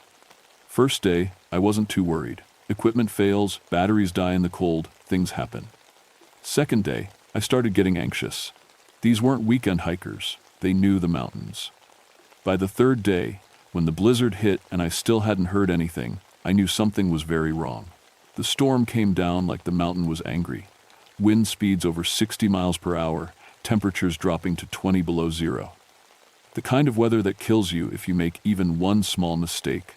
Roads got closed, power lines went down, and our radio communications got all scrambled up. But I couldn't just sit there. Not when 4 people might be dying up on those peaks. I've been doing high-altitude rescues for almost 2 decades. I know what gear you need, what signs to look for, how to move fast and safe when every minute counts. My truck was loaded with everything: medical supplies, emergency shelter, extra food, alpine rescue equipment. I even had my grandfather's old Cherokee medicine bundle, though I wasn't sure why I grabbed it. The drive up Grandfather Mountain took 3 hours instead of the usual one. I had to stop 6 times to dig my truck out of snowdrifts. The whole time, the wind was howling like something alive and angry. When I finally reached the trailhead, where the team's vehicles were parked, I could barely see 10 feet in any direction. Their cars were buried under 4 feet of snow. Been there for days. I strapped on my snowshoes and started climbing. The team's base camp was about 2 miles up the trail and another 1,000 feet of elevation. In good weather, it's a nice walk. In that blizzard, every step was a fight. The weird thing was the silence. I mean, sure, the wind was loud, but underneath that, nothing. No birds, no squirrels, no sound of small animals moving through the snow. In 19 years on these mountains, I'd never heard quiet like that. Even in the worst storms, there's always some kind of life-making noise. This felt like death itself had settled over the peaks. As I climbed higher, the feeling got stronger. Something was very wrong up there. Not just missing people wrong, something deeper, older, hungrier. The kind of wrong that makes your stomach twist up and your hands shake for no good reason. I should have turned back right then. Should have waited for better weather, called for backup, done anything except keep climbing toward whatever was waiting in that camp. But those were my people up there. My responsibility. And if they were still alive, I was probably their only chance. I found the research camp just as the sun was going down. What was left of it, anyway. The tents were still standing, which surprised me. In wind like that, camp gear usually gets shredded pretty quick. But these tents looked almost arranged, like someone had very carefully placed them in a perfect circle around what used to be a campfire. The fire pit was the first thing that made my skin crawl. It was still warm. I could feel heat coming off it even through my thick gloves, but there was no wood in it. No logs, no kindling, nothing that should burn. Just a pile of white ash, with red embers still glowing underneath. And bones. Lots of bones. At first I thought maybe they'd been cooking rabbits or something. Emergency food when their supplies ran low. But these bones were too big for rabbits. Too big for deer, even. Some of them looked almost. I tried not to think about what they looked like. I called out for the team. Dr. Webb, Sarah, anyone. The wind grabbed my voice and threw it away like it was nothing. No answer came back. The first tent I checked belonged to Sarah Chen, one of the graduate students. A sweet kid, maybe 24, studying rare mountain flowers. Her sleeping bag was still there, but it was torn open from the inside. Long, jagged tears like someone had clawed their way out. Her research notes were scattered, everywhere, but when I tried to read them, the pages were covered in strange drawings. Not flower sketches. These were pictures of people eating. Really detailed drawings of people biting and chewing and swallowing. The handwriting started normal at the beginning of the notebook, but by the end it was wild and shaky, like she'd been drawing while her hands were shaking. The last entry just said, "So hungry," over and over again, filling up 3 whole pages. The second tent was worse. Tommy Rodriguez, another grad student, his sleeping bag was completely shredded, and there were dark stains all over everything. The smell hit me like a punch to the stomach, metallic and rotten, and something else I couldn't name but made me want to throw up. His research equipment was still there, but someone had arranged it in weird patterns. Thermometers laid out in spirals, specimen jars lined up like they were marching somewhere. And in the center of it all, Tommy's field journal, open to a page that just had one sentence written over and over. "It's never enough." By the time I got to the third tent, my hands were shaking so bad I could barely work the zipper. This one belonged to Linda Park, the team's photographer. She was supposed to be documenting how the plants survived winter conditions. Her cameras were smashed. Not just broken, completely destroyed, like someone had taken a rock and pounded them into pieces. But the weird thing was, all the film was missing. Every roll, every cartridge, gone. And written on the tent wall in what looked like charcoal were dozens of words in a language I didn't recognize. The professor's tent was the last one, and the biggest. Dr. Webb was a careful man, organized, always followed protocol. His tent should have been neat and tidy, even in an emergency. Instead, it looked like a tornado had hit it. Everything was destroyed, torn apart, scattered. His radio equipment was in pieces. His medical supplies were gone. His food stores, Haval, 3 weeks' worth of emergency rations, completely empty. But in the center of all that destruction, his research journal was sitting perfectly clean and undamaged. I picked it up with hands that wouldn't stop shaking. The first half was normal research notes, temperature readings, plant observations, weather data. But somewhere around day 5, the handwriting changed, got messy and desperate looking. Team showing signs of extreme hunger despite adequate food supplies. One entry said, "Appetite seems impossible to satisfy." Sarah ate an entire day's rations in one sitting and immediately asked for more. A few pages later, Tommy caught eating raw vegetation, plants that should be toxic, claims he can't help himself. Something is wrong here. And then, near the end, Linda tried to eat her camera film, had to physically restrain her. We're all affected now. The hunger is spreading. It's not natural. Something is calling to us, telling us to feed on each other. The final entry was just one line, written in huge, shaky letters. "It's coming for the bones." I dropped the journal and stumbled backward out of the tent. My heart was hammering so hard I thought it might burst. These weren't random disappearances or accident victims. Something had gotten into these people's heads, made them crazy with hunger, turned them against each other. That's when I heard the first whisper. It came through my radio, even though I hadn't turned it on. A soft, scratchy voice, speaking words I couldn't understand, but somehow felt in my bones. The voice was hungry. So hungry it made my own stomach cramp up with sudden, desperate need for food. I switched the radio off, but the whispering kept going, getting louder, getting clearer, and I realized it wasn't coming from the radio anymore. It was coming from somewhere up the mountain. The tracks appeared the next morning. I'd spent the night huddled in my emergency shelter, too scared to sleep much. Every sound the wind made seemed like footsteps. Every creak of settling snow felt like something moving around outside. When dawn finally came, gray and cold through the blizzard, I packed up fast and started following the trail away from the camp. That's when I saw them in the snow. These weren't human tracks. They were too big, too long, too deep. Each footprint was maybe 18 inches long and showed what looked like claws at the ends of very long toes. But the scariest part was how far apart they were. Whatever made these tracks was taking steps at least 8 feet long. No human could do that, not even running. The tracks led up toward the highest peaks, following a route that would be dangerous even in good weather. I knew I should go back down, get help, call in the National Guard or something. But I also knew that by the time any help arrived, this storm would have covered everything. Any evidence would be gone. And maybe more importantly, I was starting to feel it too. The hunger. It started small, just a little rumble in my stomach, even though I'd eaten breakfast an hour before. But as I followed those impossible tracks higher up the mountain, the feeling got stronger. Not just hungry, but desperate. Like I hadn't eaten in days, like I was starving. I stopped and forced myself to eat some trail mix. But it didn't help. If anything, eating made the hunger worse. My mouth started watering, thinking about meat. Raw meat, fresh meat. That's when I knew this thing, whatever it was, wasn't just killing people. It was changing them.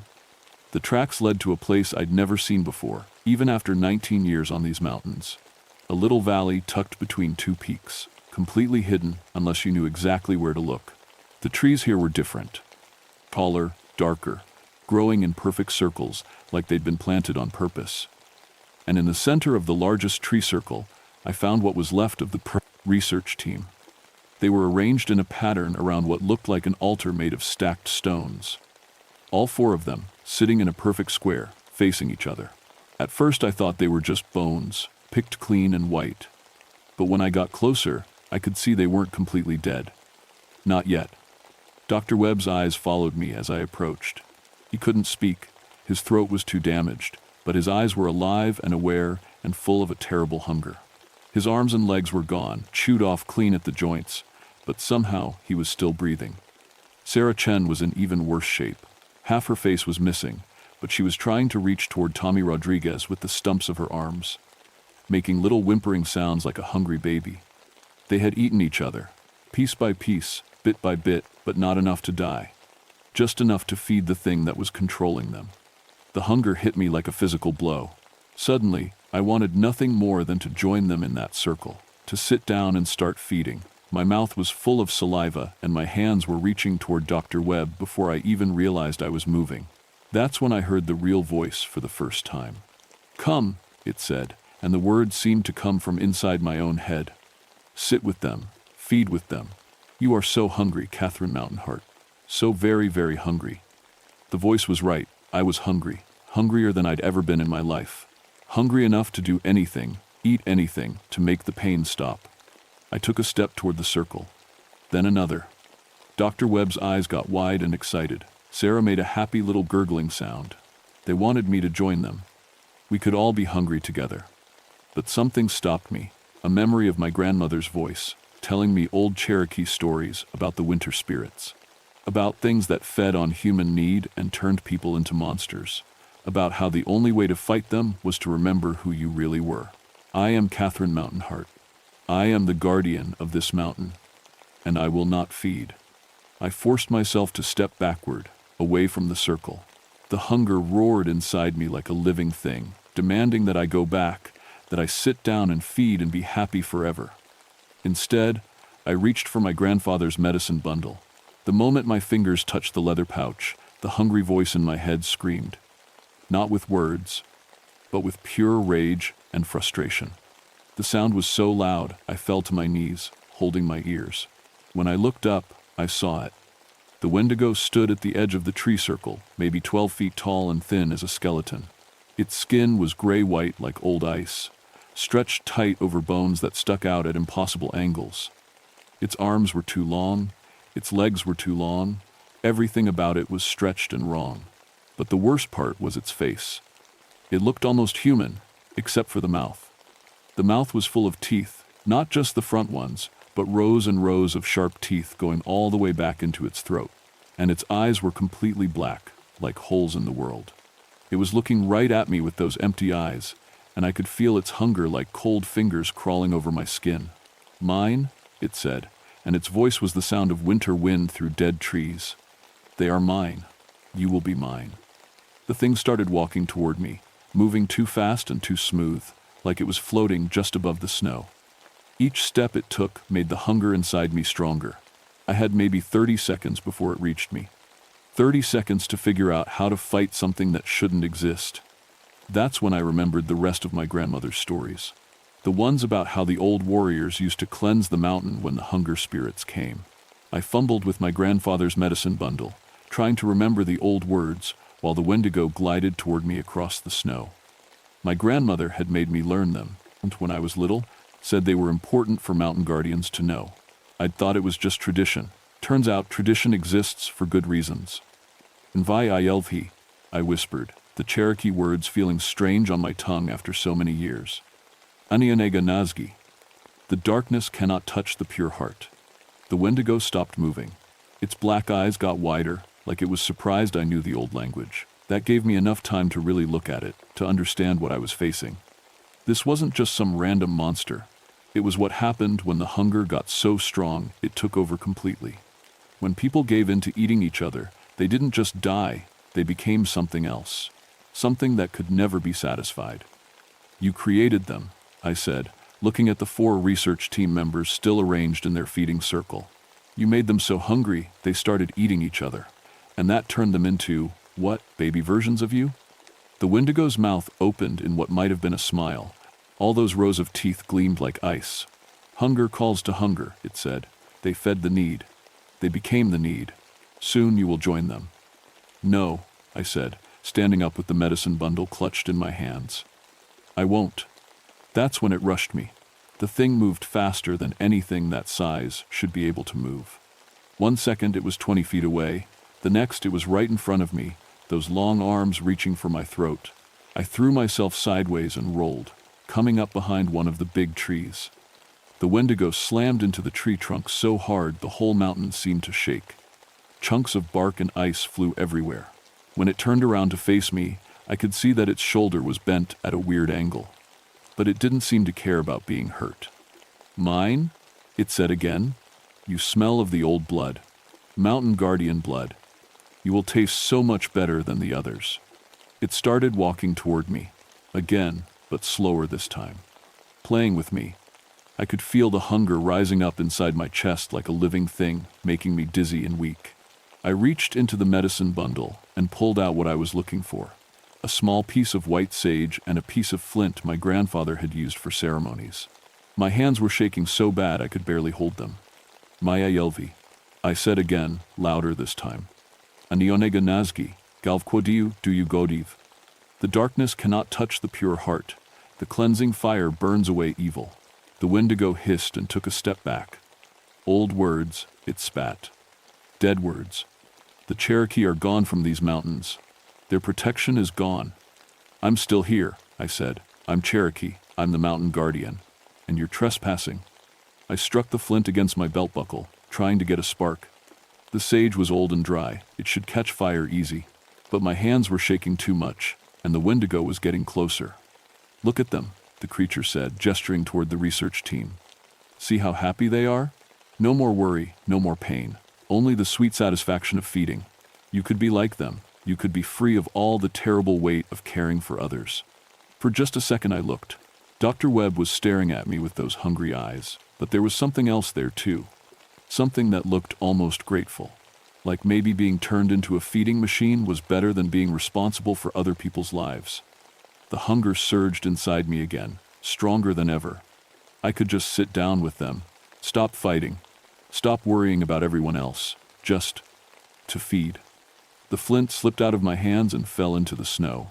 I was reaching toward the feeding circle when I heard my grandmother's voice, clear as if she was standing right next to me. Catherine Mountainheart, you remember who you are. You are the guardian. You do not feed, you protect. I jerked my hand back and grabbed for the flint again. This time, the spark caught. The sage burst into flame, filling the air with clean, sharp smoke. The Wendigo screamed. It wasn't just loud, it was the sound of every hungry thing that had ever existed, all crying out at once. The creature staggered backward, clawing at its face like the smoke was burning it. I stood up, holding the burning sage in front of me like a torch. Galvquodiu du Godvi, I shouted. Anionega ujidlsdi, neviiela usdilv, the cleansing fire burns. The pure ones stand strong. Darkness and hunger cannot touch us. The Wendigo kept backing away, but it wasn't giving up. You cannot cleanse us all, it snarled. Every winter, more will come. Every time people grow hungry enough, desperate enough, they will call to us. You cannot guard the mountain forever. Maybe not forever, I said, walking toward it with the burning sage. But I can guard it today. I threw the sage directly at the creature's face. The moment the burning plant touched the Wendigo's skin, everything changed. The thing didn't just catch fire, it dissolved, melting like old snow in the spring sun. Its scream got higher and thinner until it was just wind through the trees. In seconds, there was nothing left but a pile of gray ash and the echo of its voice saying, "We will return, when the hunger calls again." The spell over the research team broke all at once. Dr. Webb and the others collapsed into the snow, their eyes finally going empty and peaceful. They were dead now, really dead, but at least they were free. I stood there in that hidden valley, surrounded by ash and bones and the smell of burning sage, and felt the terrible hunger finally leave my body. But I also felt something else settling into its place. A new understanding, a new responsibility. The Wendigo was gone, but it wasn't destroyed, just sent away. Waiting for the next time people got desperate enough to start eating each other. Waiting for the next group of lost souls to feed the hunger that could never be satisfied. And I was the only one who knew how to stop it. The military showed up 3 days later, just like the Wendigo had predicted someone would. A whole convoy of trucks and helicopters, along with some very serious people in suits who asked a lot of questions and didn't seem to believe any of my answers. I told them the truth, mostly. Research team got lost in the blizzard, found dead from exposure and complications. I'd managed to survive using my cold weather training and Cherokee traditional knowledge. The bodies were in bad shape because of animal activity and the extreme conditions. All true, in a way. The military cordoned off that whole section of Grandfather Mountain, put up signs about avalanche danger and unstable snow conditions, made it a no-go zone for hikers and researchers. Officially, it's still closed today, 40 years later. But I go back sometimes. Not into the valley, I'm not stupid, but close enough to listen. To make sure the hunger spirits are staying quiet. Most years they do. But every once in a while, especially during the worst winters, I can feel them stirring. Whispering to people who are cold and desperate and scared. Calling them to make the choice that turns humans into monsters. I've stopped 3 more Wendigo incidents since 1974. Twice on Grandfather Mountain, once over on Mount Mitchell. Each time, I get there just before people cross the line from desperate to something else. Each time, I use my grandfather's medicine bundle and the old words my grandmother taught me. I'm 71 now, and my knees don't like climbing mountains in the snow anymore. I've been training my replacement, a young Cherokee woman named Sarah Little Wolf, who actually listens when I tell her the old stories. She's learning the words, learning the ceremonies, learning how to recognize the signs when the hunger starts calling. Because it will call. Again. Maybe not this winter, maybe not next winter, but someday. When people get hungry enough, cold enough, desperate enough, they'll start thinking thoughts that shouldn't be thought. And someone will need to be there to stop them before they become something that can never be stopped. The Blue Ridge Mountains are beautiful, peaceful, full of life and wonder. But they're also old, and they remember things that most people have forgotten. They remember what happens when humans give in to their worst hungers. And they need guardians who remember too. People ask me sometimes why I never retired, never moved somewhere warmer and easier. Why I spent my whole life watching over a bunch of rocks and trees and empty trails. The answer is simple. Because the mountains chose me. Because my grandmother's grandmother's grandmother made a promise to keep the old knowledge alive. Because someone has to stand between the hunger and the innocent people who don't know it exists. Because I am Catherine Mountainheart, guardian of the mountain's core. And some promises are more important than comfort. If you ever find yourself hiking in the Blue Ridge during a bad winter, and you start feeling hungrier than you should, hungrier than food can fix, don't ignore it. Get down off the mountain as fast as you can. Call for help. Don't let the whispers convince you that there's an easy solution to your hunger. Because once you start feeding on what you shouldn't feed on, there's no going back. Once you become the hunger, instead of just feeling it, you're not human anymore. And something tells me the next guardian might not be as lucky as I was. The old Cherokee words are dying out. The young people don't want to learn them anymore. They think the old stories are just superstition. Maybe they're right. Maybe I'm just a crazy old woman who spent too many years alone on the mountain. But when the hunger calls again, and it will call again, I hope someone remembers that some superstitions exist for very good reasons. I hope someone is listening. Asterisk. End of recorded testimony.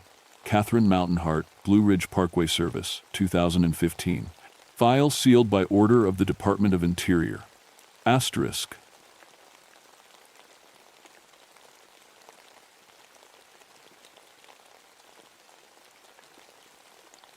My name is Samuel Greenbrier, and I've been a park ranger in the Great Smoky Mountains for 20 years.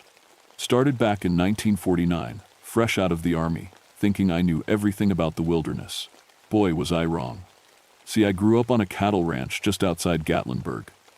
My Cherokee grandmother used to tell me stories about the Iwa, what most folks call the Wampus cat, a giant cat spirit that protected sacred places in these mountains. I always figured it was just something to keep us kids from wandering too far into the deep woods. 20 years of tracking everything from black bears to mountain lions taught me different. I learned to read every print, every broken twig, every scratch on bark. Cherokee hunting traditions passed down from my grandmother, mixed with modern ranger training, made me one of the best trackers in the Park Service. I could follow a day-old trail and tell you what the animal ate for breakfast. That's why what happened at Cataract Falls in August of 1969 shook me so bad. Because everything I knew about tracking, about animals, about what was possible in these mountains, all of it fell apart in 3 terrifying days. The call came in on a Tuesday morning. August heat was already making the air thick as soup, and we'd been dealing with drought conditions for weeks. Made the animals nervous, drove them to water sources they normally avoided. "Sam, we got a situation up at Cataract Falls," Chief Ranger Henderson said, his voice crackling through the radio. "Group of campers came down this morning claiming something attacked their site. Big cat, they said. Want you to check it out."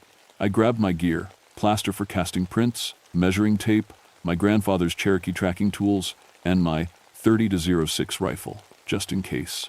The drive up to Cataract Falls takes about an hour on the winding mountain roads, then another hour hiking through old-growth forest to reach the camping area. Cataract Falls sits in one of the most remote sections of the park, 18 miles from Gatlinburg, no roads except logging trails, and steep enough terrain to keep casual hikers away. The falls themselves drop about 60 feet into a deep pool, surrounded by massive rhododendron thickets and towering hemlocks. Cherokee considered it sacred ground, though most folks don't know that. The camping party, a family from Atlanta with 2 teenage kids, met me at the trailhead. They looked shaken, the kind of pale you get when something scares you deep. "Ranger, thank God you're here," the father said. His name was Mitchell, and his hands shook when he lit his cigarette. That thing came right through our camp. Jenny was in the tent when we heard this sound, like a woman screaming, but deeper, angrier. His daughter, maybe 16, had claw marks on her arm. Not deep, but definitely from something big. "It jumped right over our tent," she whispered. "Had to be 6 feet straight up. Nothing jumps like that." I examined the marks, 4 parallel scratches, spaced wide. Could have been a bobcat, but the spacing was all wrong. Too big, too far apart. "Did you see what it looked like?" I asked. "Sort of," Mitchell said. "Big as a mountain lion, but different." Eyes glowed yellow in our flashlight, and the way it moved, faster than anything I ever seen. I'd heard stories like this before. City folks come up to the mountains, see a black bear in the dark, and suddenly it's Bigfoot. But something about their terror felt real. Raw. The kind you can't fake. After taking their statements, I followed them back up to the campsite. The hike took us through dense forest, past streams running low from the drought. Everything felt wrong. Too quiet. In 20 years of walking these trails, I'd never heard the woods so silent. No birds singing, no squirrels chattering. Even the insects seemed hushed. When we reached the campsite, I understood why the family was so scared. The camp looked like a tornado had hit it. Tents shredded, but not randomly, deliberately. Coolers torn open and food scattered, but not eaten, just destroyed. Their metal tent poles, thick aluminum, were twisted into spirals. I'd seen bears tear up campsites before, but this was different.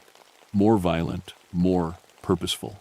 But it was the trees that made my blood run cold. All around the campsite, massive hemlock and oak trees bore claw marks. Not the usual bear scratches you see at shoulder height. These started at 8 feet and went up to 12 feet high. The gouges were 2 inches deep in solid wood, and there were 6 parallel marks instead of the usual 4 or 5. I'd been tracking large predators for 2 decades. I knew every claw pattern, every paw print, every behavioral sign of every big cat and bear in these mountains. This didn't match anything in my experience. After the family headed back to town, I set up my own camp nearby. Professional curiosity, I told myself, had to be some explanation. Maybe an escaped exotic cat from a private collector. Maybe a mutated mountain lion, though I'd never heard of such a thing. As evening fell over Cataract Falls, the silence in the woods grew heavier. I'd brought my tracking dogs, Rex and Belle, but they refused to follow any trail leading away from the destroyed campsite. Rex, who'd track a week-old deer trail through a thunderstorm, wouldn't even sniff the ground where the creature had walked. When I pulled out my compass to mark the direction of the trail, the needle spun wildly before pointing directly toward the deepest part of the forest. Then it stayed locked on that direction, no matter which way I turned. That's when I knew I was dealing with something beyond my 20 years of training. Something my grandmother's stories might have been trying to warn me about after all. I woke up at dawn to the sound of something moving through my camp.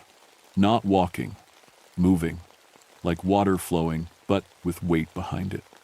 My eyes snapped open, and I lay perfectly still in my sleeping bag, listening. Rex and Belle, sleeping by the dying campfire, weren't making a sound. That scared me more than anything.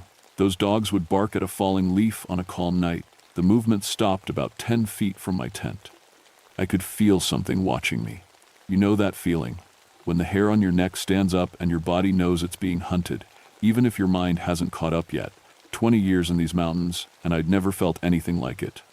I reached for my rifle, moving slower than I ever had in my life. The metal felt ice cold, even in the August heat. Outside, the silence stretched on. No birds. No insects. Even the waterfall seemed muted. Then I heard breathing. Deep, controlled, like something big trying to stay quiet. But there was something else in that breath. Intelligence. Purpose. This wasn't an animal following instinct. This was something thinking, planning. The breathing moved around my tent in a perfect circle. I tracked it by sound, my rifle following.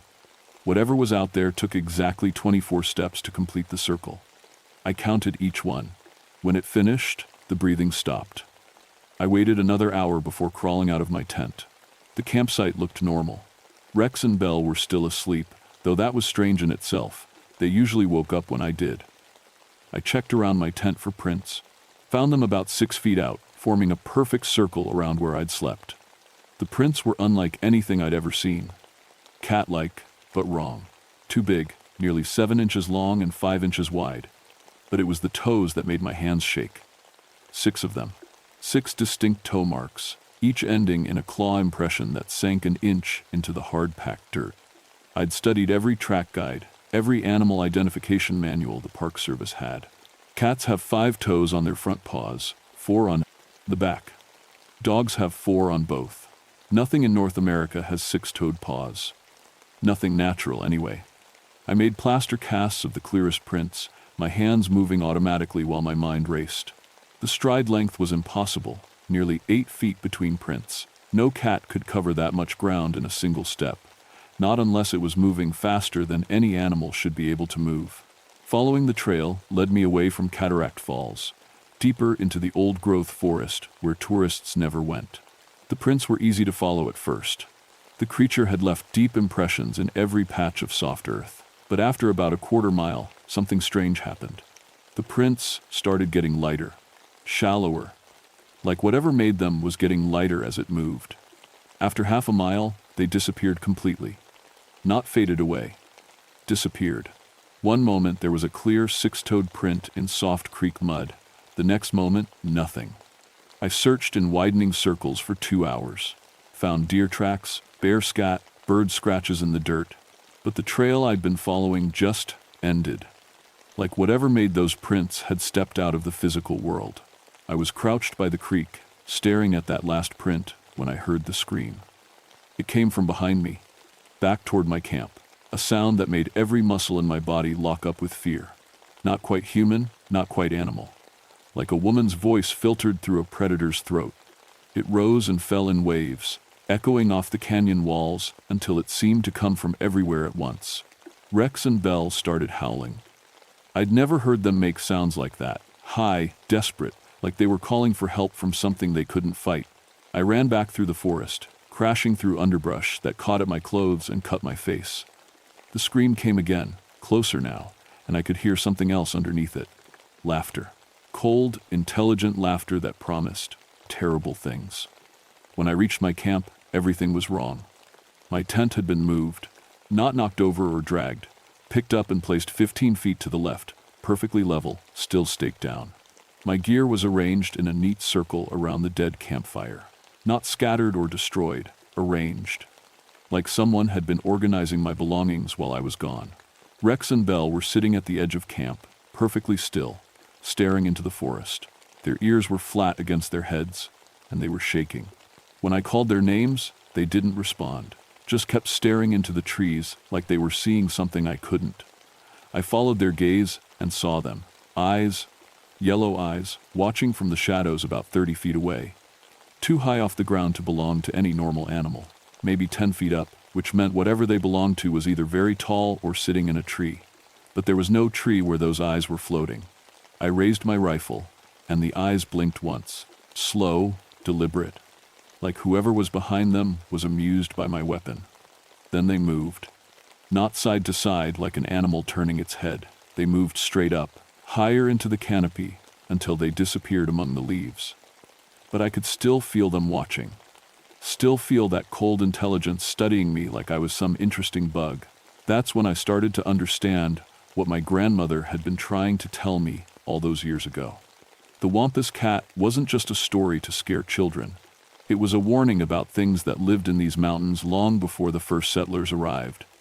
Things that protected places humans weren't supposed to go.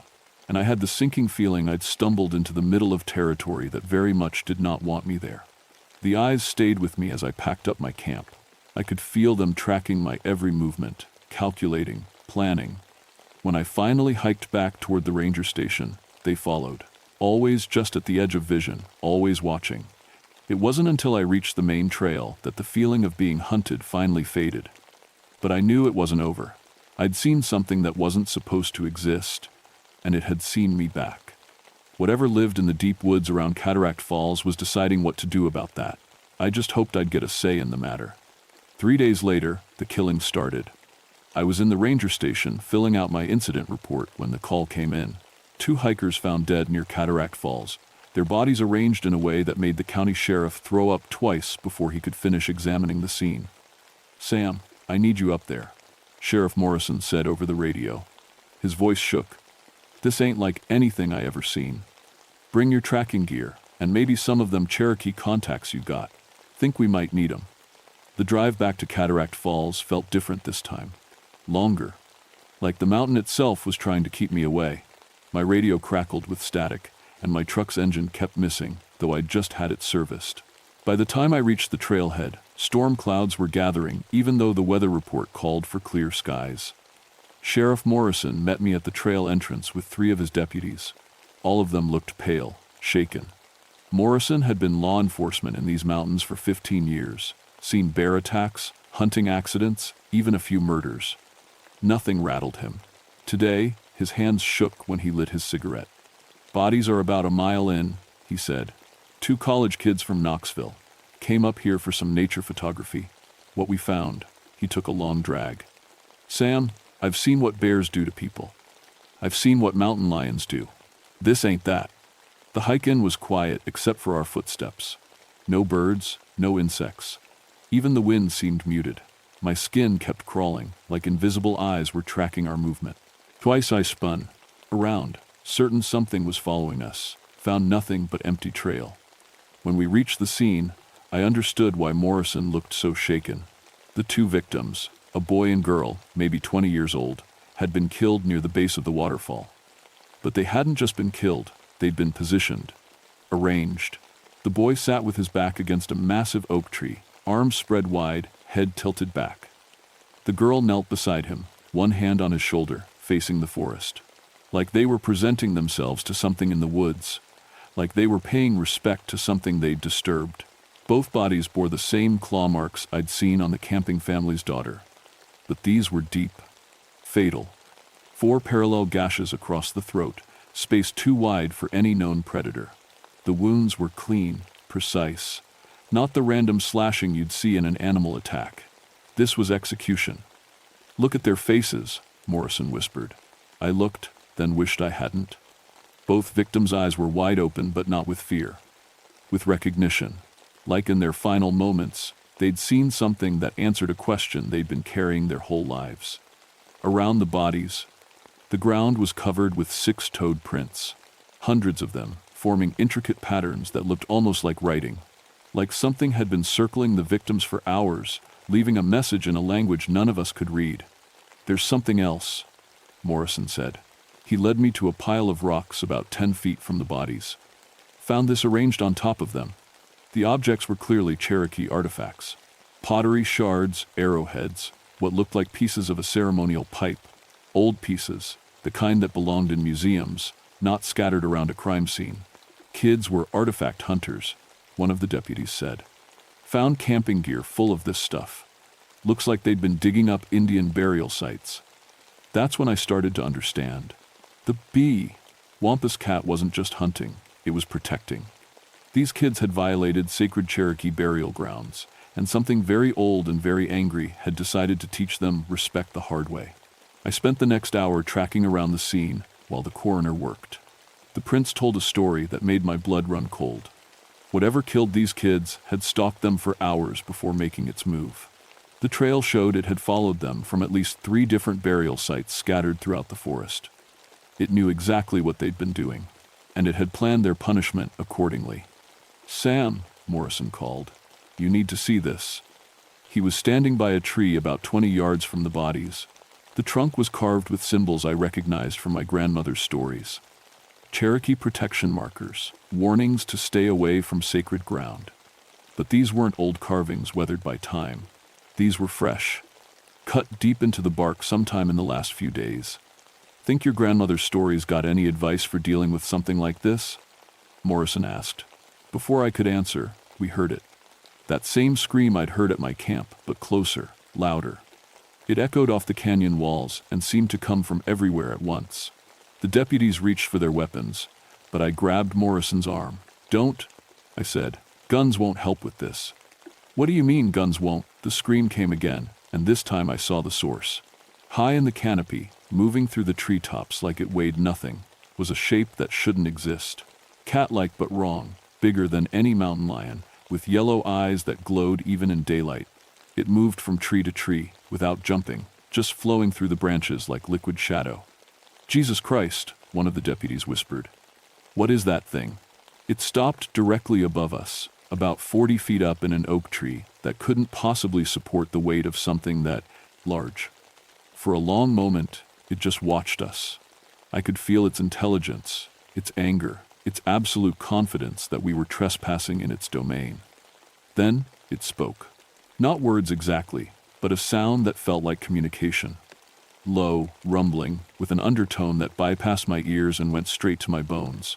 It was explaining something, but in a language older than human speech. The message was clear anyway. "Get out. Now. And don't come back. We need to leave," I said. "Right now. Sam, we got a crime scene to process." "Sheriff, I've been tracking animals in these mountains for 20 years. That's not an animal.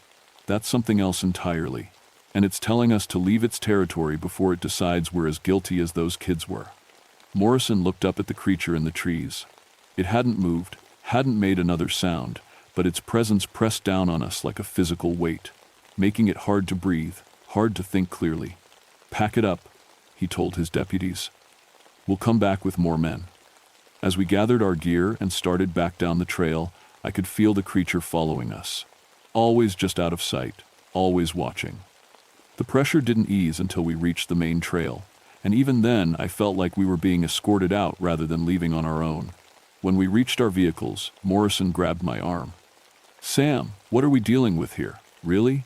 I thought about my grandmother's stories, about Cherokee warnings that had been passed down for generations, about guardian spirits that protected sacred places from those who would disturb them. "Something that's been in these mountains a lot longer than we have," I said. "Something that takes protecting Cherokee burial grounds very seriously. Can it be stopped?" I looked back toward the forest, toward Cataract Falls and the deep woods where something ancient and angry was making sure the dead stayed properly honored. "Sheriff, I don't think stopping it is the point. I think learning to respect what it's protecting might be our only option." That night, alone in my cabin, I called my grandmother's sister in Cherokee, told her what I'd seen, what I thought we were dealing with. She listened in silence, then spoke in Cherokee for several minutes. When she switched back to English, her voice was grim. "Samuel, the Iwa has awakened. Someone has disturbed too many sacred places, taken too many sacred objects. It will not rest until the balance is restored." How do we restore the balance? The artifacts must be returned to where they belong, and the one who took them must make proper amends. If they cannot, the Iwa will continue to hunt until justice is done. I thought about the 2 dead college students, positioned like they were paying eternal respect to the sacred ground they'd violated. And if more people keep disturbing burial sites? My great-aunt was quiet for a long moment. When she spoke again, her voice carried the weight of centuries. "Then there will be more lessons taught. The Iwa is patient, Samuel. It has waited in the deep places for many years, but its patience is not limitless. After I hung up, I sat on my porch looking toward the mountains where something ancient was stirring. In the distance, I could hear sounds that had no business in the modern world. Calls and cries that spoke of older laws, older justice. The Wampus cat was hunting, and until the sacred places were properly respected again, it wouldn't stop. I just hoped I could figure out how to appease it before it decided that all humans were equally guilty of disturbing what should be left alone. The third attack came 5 days later, and this time it was personal. I was leading a search party looking for Dr. James Fletcher, an archaeologist from the University of Tennessee who'd gone missing near Cataract Falls. His research team said he'd been obsessed with finding what he called the Mother Lode, a major Cherokee burial site that supposedly contained artifacts worth millions to private collectors. The kind of man who saw sacred ground as a business opportunity. We found his camp first. Destroyed like the others, but with a difference. This time, the creature had left a message that even I could understand. Every piece of Fletcher's excavation equipment had been gathered into a pile and systematically destroyed. Shovels bent into pretzels, metal detectors crushed flat, electronic gear smashed beyond recognition, but his notebooks were untouched, spread open around the pile like someone had been reading them. "Sam," called Deputy Richards from across the clearing. "You need to see this." Fletcher's body was arranged at the base of a massive oak tree, positioned in a sitting meditation pose facing the forest. His hands were folded in his lap, holding something. When I got closer, I saw what it was. Every Cherokee artifact he'd stolen, pottery, arrowheads, pieces of ceremonial tools, all of it carefully placed in his arms like he was making an offering. And around the tree, carved deep into the bark, were fresh Cherokee symbols. My great-aunt had taught me enough to recognize some of them. Warning, judgment, balance restored. "Jesus, what kind of animal does this?" Richards asked. "It's not an animal," I said, studying the scene. "It's a guardian, and it's trying to teach us something." That's when I heard my name being called. Not from the search party, from the forest. A voice that sounded like wind through old trees, like water running over ancient stones. Speaking English, but with an accent older than the mountains themselves. "Samuel Greenbrier, come alone." The other men heard it too. I could see the fear in their faces, the way their hands moved toward their weapons. But I knew guns wouldn't help here. This was about more than self-defense. "Stay here," I told. "Don't follow me, no matter what you hear." I walked into the forest following the voice, my grandmother's Cherokee prayer beads in my pocket and her words in my memory. The trees closed around me, and the normal sounds of the forest faded to nothing. Even my footsteps seemed muted, like the earth itself was holding its breath. The voice led me deeper into the woods, to a place I'd never seen before despite 20 years of hiking these trails. A circular clearing surrounded by the largest trees I'd ever seen in the Smokies. Ancient oaks and hemlocks that must have been growing when the Cherokee first came to these mountains. In the center of the clearing was a pile of stones arranged in a perfect spiral. Cherokee burial markers, older than anything I'd seen in museums. This was the sacred site Fletcher had been looking for. The Mother Lode. And sitting beside it, no longer trying to hide, was the Wampus cat. It was bigger than I'd imagined. 8 feet long from nose to tail, with muscles that moved like liquid under tawny fur, marked with patterns that seemed to shift in the dappled sunlight. 6-toed paws the size of dinner plates, each claw as long as my finger, but it was the eyes that held me frozen in place. Yellow eyes filled with intelligence older than human civilization.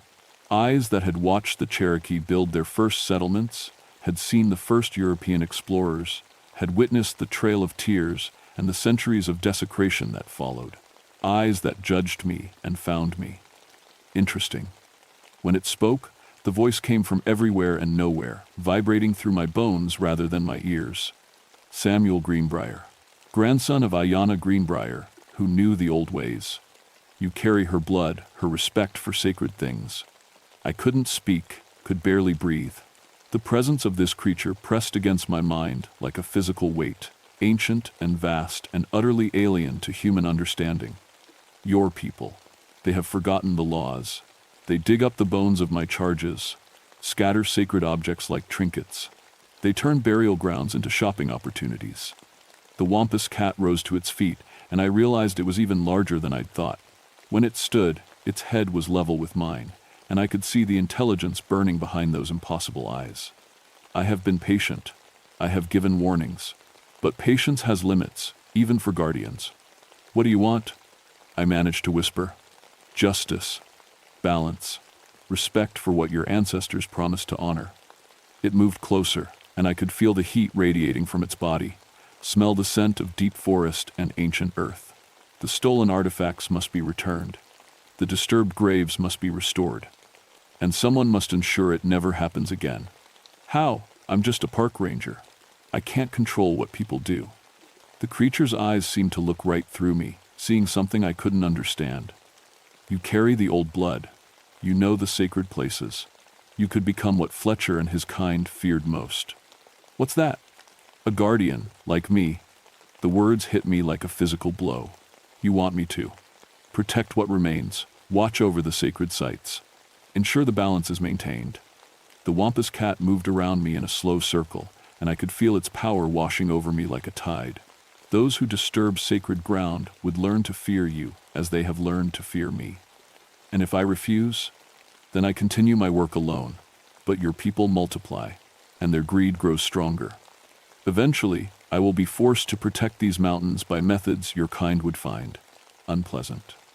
I thought about Fletcher, about the 2 college students, about all the amateur archaeologists and treasure hunters who saw Cherokee burial sites as opportunities rather than sacred ground. What would I have to do? Accept the mark. Become something more than human. In return, you would know when sacred sites are being disturbed. You would have the power to stop those who would desecrate them. And you would live long enough to ensure the old laws are remembered. The choice seemed impossible.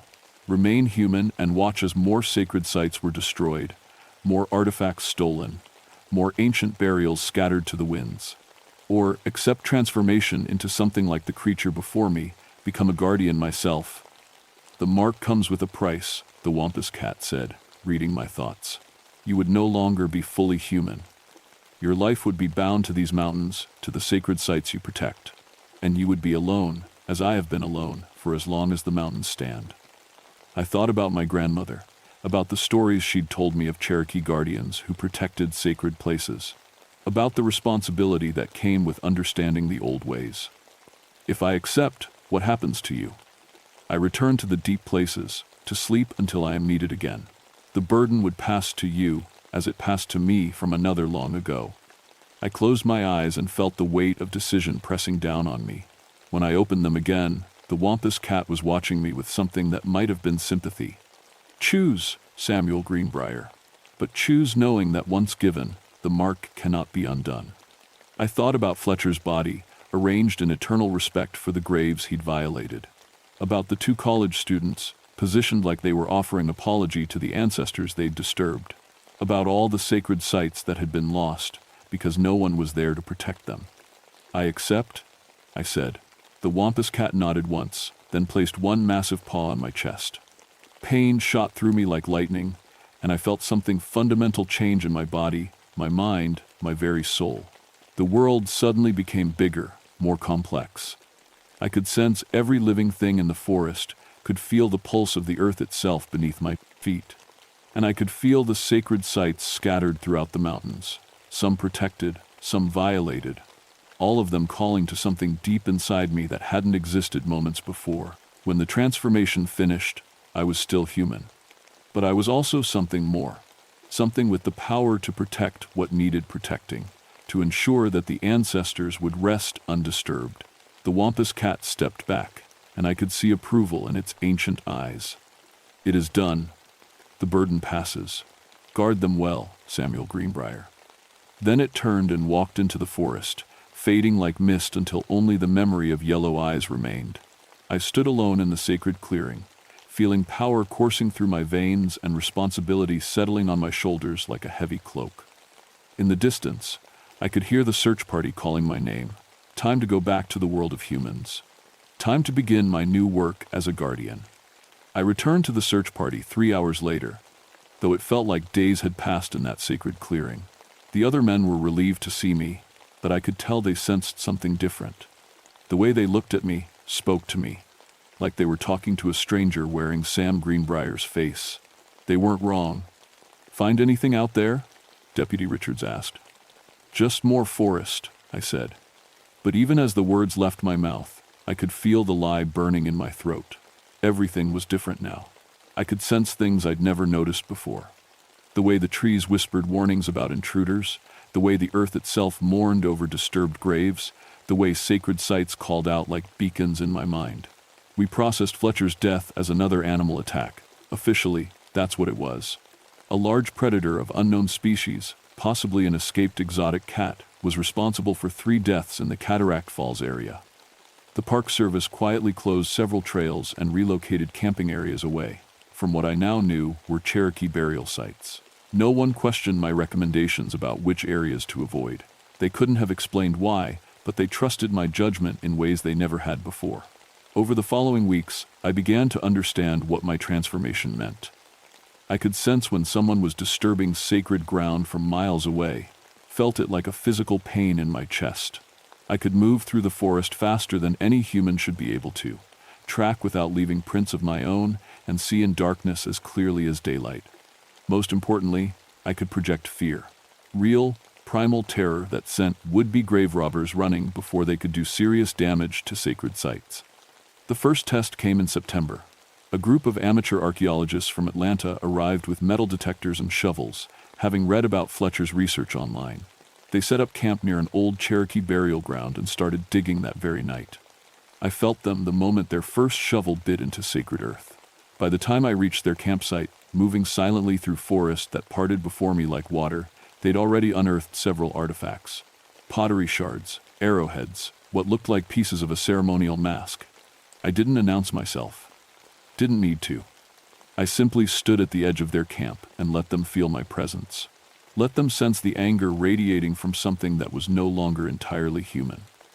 The first man to see me dropped his flashlight and ran. The others followed within seconds, abandoning their equipment and stolen artifacts in their panic to escape something their minds couldn't process. I spent the rest of the night carefully reburying everything they'd disturbed, whispering Cherokee prayers my grandmother had taught me. When the sun rose, the burial site looked undisturbed again, and the terrified grave robbers were probably halfway back to Atlanta. Word spread quickly through the prey, underground artifact hunting community. Something was protecting Cherokee sites in the Smokies, something that made grown men abandon expensive equipment and run screaming into the night. The stories grew with each telling, as stories do, until most treasure hunters considered the entire Cataract Falls area cursed, which was exactly what I wanted. My official work as a park ranger continued, but now it had deeper purpose. I submitted reports recommending protection for dozens of sites I could sense but had never seen. When developers tried to build near sacred ground, I found ways to complicate their permits. When tourists strayed too close to burial sites, I guided them away with suggestions that felt perfectly natural to them. The Wampus cat had been right about the loneliness.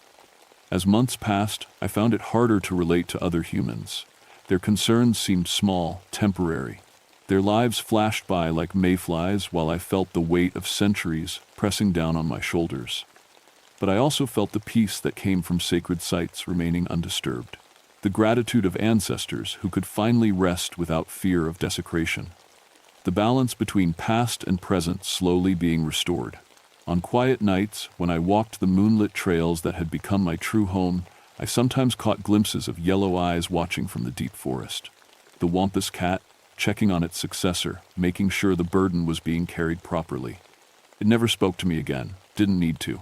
We both understood what we were protecting, what we'd sacrificed to keep it safe. In my final report as Chief Ranger Henderson, I wrote, "The predator situation at Cataract Falls appears to have resolved itself. No further incidents reported, and amateur archaeology activity in the area has ceased entirely. Recommend continued protection of the designated sites and regular patrols of sensitive areas." What I didn't write was the truth, that something older than the human civilization was watching over these mountains, ensuring that the sacred stayed sacred and the dead remained at peace. I retired from official ranger duties on my 20th anniversary, though everyone knew I'd never really leave the mountains. My replacement, a young man fresh from forestry school, asked me for advice on his first day. "Just remember, I told him. These mountains have been here a lot longer than we have. Sometimes the best way to protect them is to make sure people respect what they don't understand. He nodded like he knew what I meant, though he couldn't have. Not yet. Now I live in a cabin at the edge of the deep woods, officially a hermit, unofficially the guardian of sacred sites throughout the Great Smoky Mountains. Artifact hunters still come sometimes, drawn by stories of Cherokee treasures hidden in ancient burial grounds. They never find what they're looking for. Usually, they don't stay long enough to try, because word has spread through certain circles about the thing that protects Cherokee sites in these mountains. Something that moves like shadow and watches with eyes that burn yellow in the darkness. Something that judges those who would disturb sacred ground and finds most of them wanting. The Cherokee called it Iwa, the Wampus Cat. But the old guardian sleeps now in the deep places, and a new protector walks the moonlit trails. Sometimes, on quiet nights when the mist rises from Cataract Falls and the forest holds its breath, you might catch a glimpse of me moving through the trees.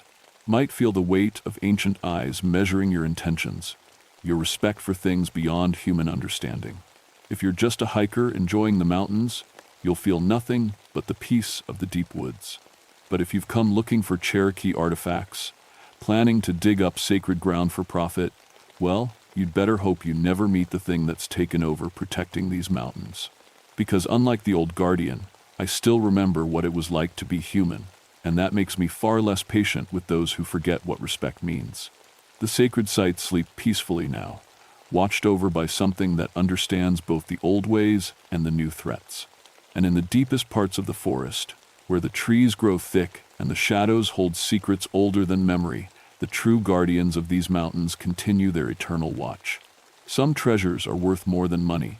Some places demand more than curiosity. And some guardians never rest.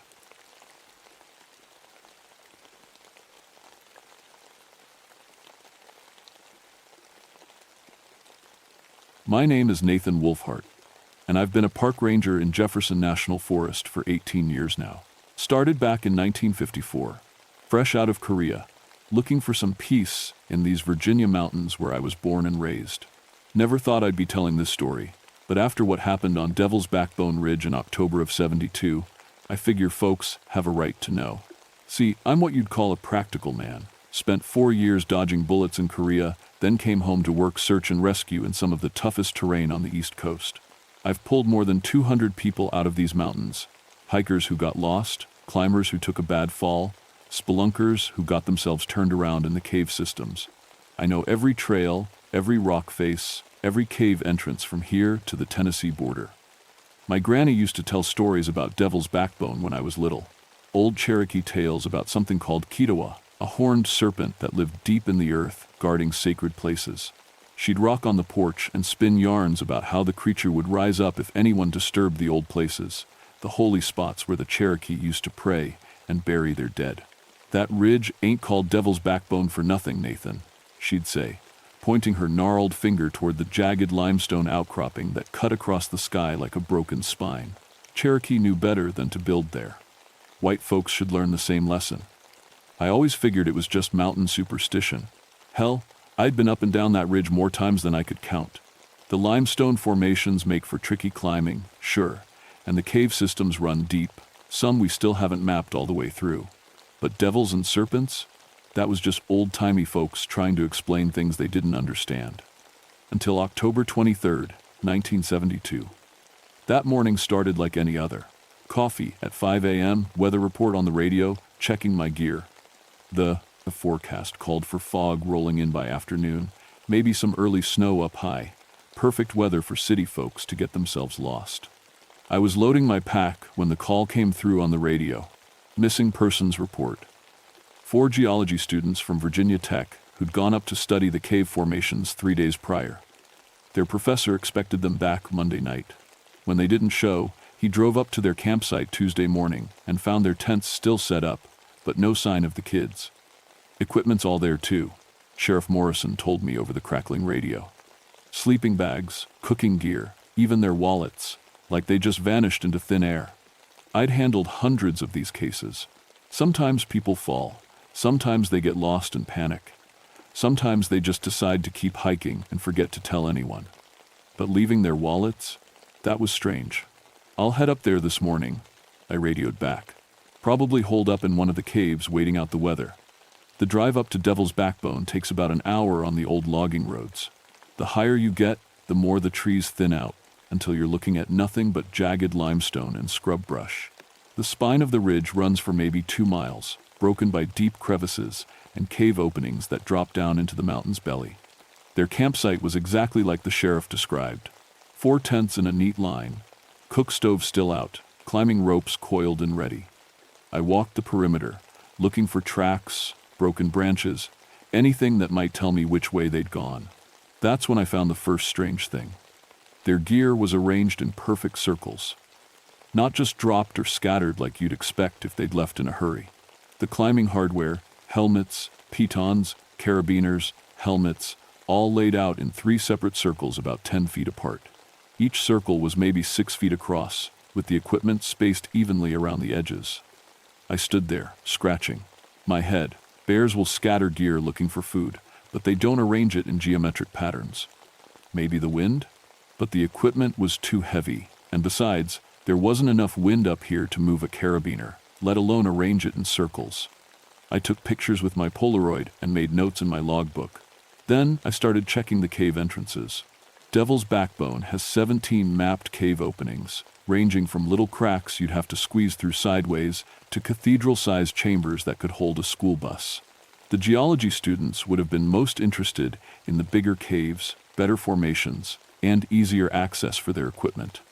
I started with Serpent's Mouth, the largest cave opening on the south face. The entrance is maybe 20 feet wide and twice as tall, carved out of the limestone by thousands of years of water flow. I'd been in there dozens of times for rescues and training exercises, but as I approached the entrance, something felt wrong. The silence hit me first. These mountains are never quiet, there's always something. Birds calling, squirrels chattering, wind through the trees, insects buzzing. But walking towards Serpent's Mouth, I couldn't hear anything except my own footsteps crunching on fallen leaves. Then I noticed my compass acting up. The needle kept swinging around like it couldn't decide which way was north. I tapped the case, thinking maybe I'd banged it against something, but the needle just kept spinning. I stopped about 50 feet from the cave entrance and called out, "Hello, anybody in there? This is Park Ranger Wolfhart." My voice echoed back from inside the cave, but there was something odd about the echo. It seemed to go on too long, like the sound was bouncing around chambers much deeper than I knew existed. And then I smelled it. Sulfur. Like rotten eggs mixed with something else, something hot and metallic. I'd smelled sulfur before in some of the deeper caves, usually from mineral deposits or underground springs. But this was stronger, and it seemed to be drifting out of the cave mouth like breath. I clicked on my flashlight and moved closer to the entrance. The smell got stronger with each step. By the time I reached the cave mouth, my eyes were watering. That's when I saw the claw marks.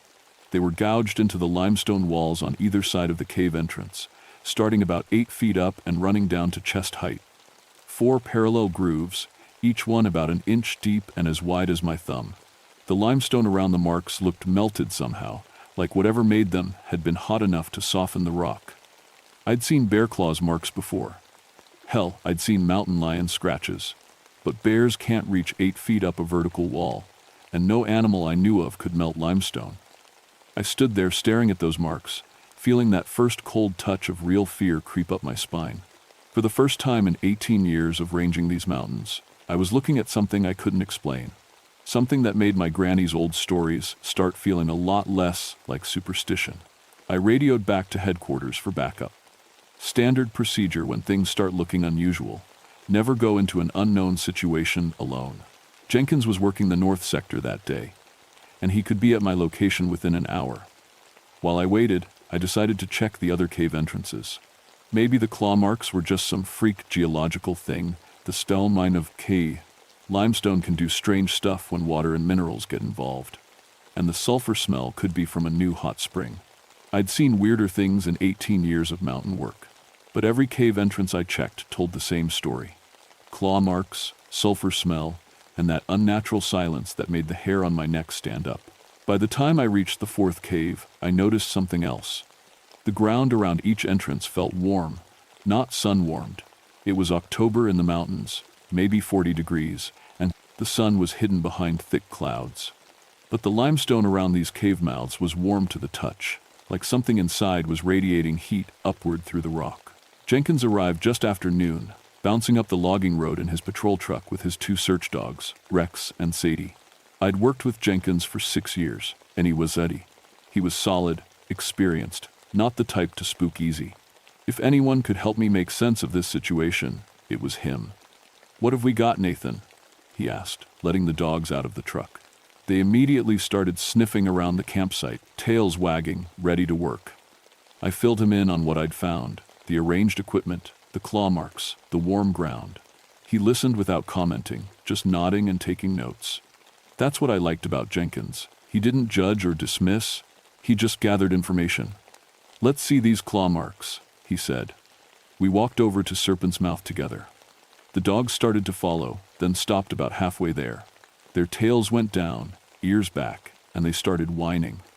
Rex, a big German shepherd who'd never shown fear of anything, actually started backing away. "Come on, boys," Jenkins called. "Nothing to be scared of." But the dogs wouldn't budge. Sadie, normally the bolder of the two, was trembling. They'd track a wounded bear into a blizzard without hesitation, but they wouldn't go near that cave entrance. "That's unusual," Jenkins said, frowning. We left the dogs back at the truck and approached the cave on foot. I watched Jenkins's face as he saw the claw marks for the first time. His expression went from curious to confused to worried in about 3 seconds. "What the hell made these?" he muttered, running his fingers along one of the grooves. "I was hoping you could tell me." He pulled out his measuring tape and documented the marks, 8.5 feet from the ground to the top of the highest groove. 4 parallel scratches, each one 14 inches long. The spacing between them suggested something with claws the size of railroad spikes. "Bears can't reach this high," he said. "And even if they could, their claws aren't big enough to make marks like this." That's what I figured. Jenkins stepped closer to the cave entrance and immediately started coughing. "Jesus, what's that smell?" "Sulfur. Gets stronger the closer you get to the opening." We both clicked on our flashlights and peered into the cave. The main chamber stretched back about 50 feet before splitting into multiple passages. Our lights showed the usual limestone formations, BOK, stalactites, flowstone, the occasional bat sleeping on the ceiling. Nothing unusual, except for the temperature. "You feel that?" Jenkins asked. I nodded. The air coming out of the cave was warm, maybe 70 degrees. In October, most caves would be cooling down, matching the outside temperature. This felt like a summer day. "Must be a thermal spring down there somewhere," I said. But even as I said it, I didn't believe it. I'd been in caves with hot springs before. This felt different. The air wasn't humid like it would be near water. It was dry and hot like standing near a furnace. We were about to enter the cave when we heard it. A rumbling sound from deep underground. Not the rumble of water or falling rocks. This sounded organic. Like breathing. Like something huge taking a slow, deep breath and letting it out. Jenkins and I looked at each other. The sound lasted maybe 10 seconds, then stopped. The silence that followed felt heavier than before, like the mountain itself was holding its breath. "Could be a rockfall settling," Jenkins said, but his voice had gone quiet. "Could be." We waited another minute, listening, but the sound didn't repeat. Finally, Jenkins stepped into the cave entrance. I followed right behind him, both our flashlights cutting through the darkness. The main chamber looked normal enough. Limestone walls carved smooth by centuries of water flow, a sandy floor scattered with the usual cave debris. Our footsteps echoed in the silence as we made our way toward the back of the chamber where the passages split off. That's when Jenkins stopped suddenly. "Nathan, look at this." He was pointing his light at the far wall of the chamber. At first, I didn't see what had caught his attention. Then I noticed the paintings. They were carved and painted on the limestone in reds and blacks, primitive figures that looked old, really old. Cherokee work, most likely, though I'd never seen cave paintings this deep in Jefferson National Forest. The images showed human figures, animals, and in the center, something else, a serpent. But not like any snake I'd ever seen. This thing had a massive body that coiled around itself in spiral patterns, with a head that looked more like a bull's than a snake's. Two curved horns projected from its skull, and its eyes were painted with some kind of mineral that caught our flashlight beams and reflected them back like mirrors. "Cherokee pictographs," Jenkins whispered. "These are probably hundreds of years old." I studied the painting more closely. The human figures around the serpent were clearly meant to be offerings or worshippers, kneeling with their arms raised. But there was something about their postures that suggested fear more than reverence. And the serpent's body seemed to disappear into the rock itself, like it was emerging from or descending into the earth. "Kitawa," I said without thinking. "What?" "Nothing. Just something my grandmother used to talk about." That's when I noticed my compass again. I pulled it out and watched the needle spin wildly, unable to find magnetic north. But more than that, no matter which direction I faced, the needle seemed to point toward the back of the cave, toward the passages that led deeper into the mountain. "Jenkins," I said, "check your compass." He pulled his out and frowned. Same thing, the needle pointed steadily toward the back of the cave, like there was some kind of magnetic anomaly down in the deeper passages. We were still staring at our compasses when the rumbling started again. This time it was louder, closer. The sound seemed to come from all around us, vibrating through the limestone under our feet. I felt it in my chest, in my bones. It lasted longer this time, maybe 20 seconds, and when it stopped, tiny pebbles continued to rain down from the ceiling. "We should get out of here," Jenkins said. I was about to agree when we heard something else. Footsteps. Slow, deliberate footsteps coming from one of the passages at the back of the chamber. We both froze, listening. The footsteps were definitely human. Numb. The rhythm was wrong for any animal, but they sounded strange, like someone walking in thick mud or sand. "Hello?" I called out. "Is someone there? We're park rangers." The footsteps stopped. We waited, barely breathing, our flashlight beams fixed on the passage where the sound had come from. Then, very slowly, a figure stepped into the edge of our light. It was one of the geology students. A young woman, maybe 20 years old, wearing khaki pants and a Virginia Tech sweatshirt. She moved awkwardly, like she was having trouble walking, and she didn't respond to our lights or voices. "Miss, are you all right?" Jenkins called out. She took another step forward, and that's when I saw her face. Her eyes were open, but they weren't seeing anything. They had a glassy, vacant look, like she was sleepwalking, and her skin had a strange, grayish color that didn't look right in our flashlight beams. "Miss, we're here to help you," I said, taking a step toward her.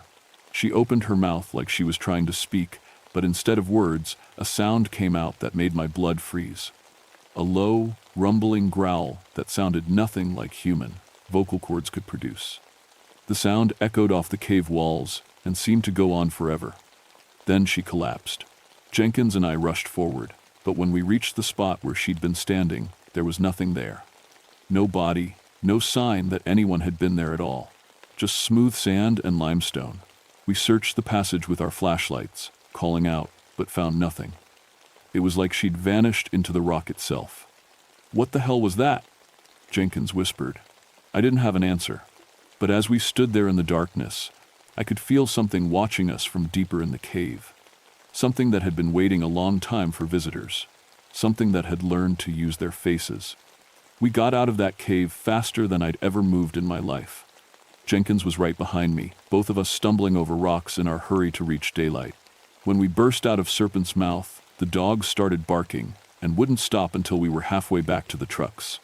"Did that really happen?" Jenkins asked, still breathing hard. I nodded, though part of me wanted to believe it was some kind of hallucination. Caves can mess with your mind sometimes. Bad air, darkness, echoes that sound like voices. But we'd both seen the same thing, and the dog's reaction told me our senses weren't playing tricks. "We need to call this in," I said. "Get a full search team up here." But when Jenkins tried the radio, all we got was static. Same with the truck radio, and even the emergency beacon. It was like something was jamming all our communications. "Equipment failure?" Jenkins suggested. "All of it at once?" We were standing there trying to figure out our next move when we heard voices coming from the direction of another cave opening, Devil's Throat, about a quarter mile south along the ridge. Young voices, laughing and talking like they didn't have a care in the world. "More hikers," Jenkins said. "We need to warn them off." We grabbed our gear and headed toward the sounds. Devil's Throat is one of the smaller cave entrances, just big enough for a person to squeeze through if they're determined. Not the kind of place experienced cavers would usually bother with, but college kids will try anything. As we got closer, I could make out distinct voices. 2 males, 1 female. They sounded happy, excited, like they were having the adventure of their lives. "Hello," I called out when we were about 50 yards away. "Park Service, we need to talk to you." The voices stopped immediately. We reached Devil's Throat and found fresh footprints in the soft earth around the entrance, along with some gear, water bottles, a coil of rope, and a backpack with Brad Morrison written on the name tag in black marker. "They went inside," Jenkins said, studying the tracks. I knelt down and put my hand near the cave entrance. Same thing as before. Warm air, sulfur smell, and that feeling like something was watching from just beyond the reach of daylight. "We can't leave them in there," I said. Jenkins nodded, though I could tell he didn't like the idea any more than I did. Devil's Throat starts narrow. You have to crawl for the first 20 feet, then opens up into a chamber about the size of a living room. From there, it connects to the main cave system through a series of tight passages that eventually link up with Serpent's Mouth and the other larger caves. We squeezed through the entrance passage and emerged into the main chamber. Our flashlight beams swept across limestone walls and sandy floor, looking for any sign of the 3 people we'd heard. "Hey," Jenkins shouted. "Is anybody in here? We're park rangers." His voice echoed through the chamber and down the connecting passages. We waited, listening, but got no response. That's when I noticed the footprints. They led across the sandy floor toward one of the back passages, but they looked wrong. The prints started out normal. Boot treads, tennis shoe patterns, the kind of marks you'd expect from 3 college students. But as they progressed across the chamber, they seemed to change. The stride length got longer. The prints got deeper, like whoever was making them was getting heavier with each step. And near the passage entrance, the prints didn't look human anymore. They looked like claws. "Jenkins, look at this." He came over and studied the tracks with his flashlight. I watched his face go pale as he followed the progression from normal footprints to something else entirely. "What are we looking at here, Nathan?" Before I could answer, we heard the voices again. But this time they were coming from a different direction, from the passage to our left instead of straight ahead where the tracks led. "Help us." It was the female voice, high and frightened. "Please, we're trapped." Jenkins started toward the sound immediately, but I grabbed his arm. "Wait," I said. "Those tracks don't go that way." So, they could have doubled back, gotten turned around in the passages. "Help!" The voice came again, even more desperate. "The ceiling's collapsing. We need help." Every instinct I had as a search and rescue specialist was screaming at me to go help them. But something else, some deeper, older instinct, was telling me to run. "Please, Brad's hurt. He's bleeding." Jenkins pulled free from my grip. "I can't listen to this, Nathan. Even if something weird is going on, there are still people in trouble."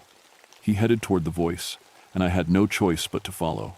The passage was narrow, forcing us to move single file with Jenkins in the lead. Our flashlight beams danced across limestone walls that seemed to press closer together the further we went. After about 50 feet, the passage opened into another chamber. This one was smaller than the first, with a ceiling low enough that we had to duck in places. And it was empty. "Hello?" Jenkins called out. "Where are you?" No answer. We searched the chamber thoroughly, checking every crack and crevice that might hide a person. Nothing. No signs that anyone had ever been there. "They must be further back," Jenkins said, but his voice had lost some of its confidence. That's when the temperature started dropping. It happened fast. Within seconds, our breath was coming out in visible puffs. The warm air that had been flowing out of the caves was gone, replaced by a cold that seemed to seep right through our clothes and into our bones. And then we heard something that made us both freeze. Humming. Someone was humming a tune I didn't recognize, a slow, sad melody that echoed through the passages around us. It seemed to come from everywhere at once, like the cave walls themselves were singing. "That's not human," Jenkins whispered. The humming stopped. In the silence that followed, we heard footsteps. Not the heavy, dragging steps we'd heard in Serpent's Mouth, but light, quick footsteps like a child running. They seemed to circle around us, coming from one passage, then another, then fading away, only to start up again from a completely different direction. "We're getting out of here," I said. "Now." We turned back toward the entrance passage, but our flashlight beams revealed something that made my heart stop. The passage was blocked, not by a cave-in or fallen rocks.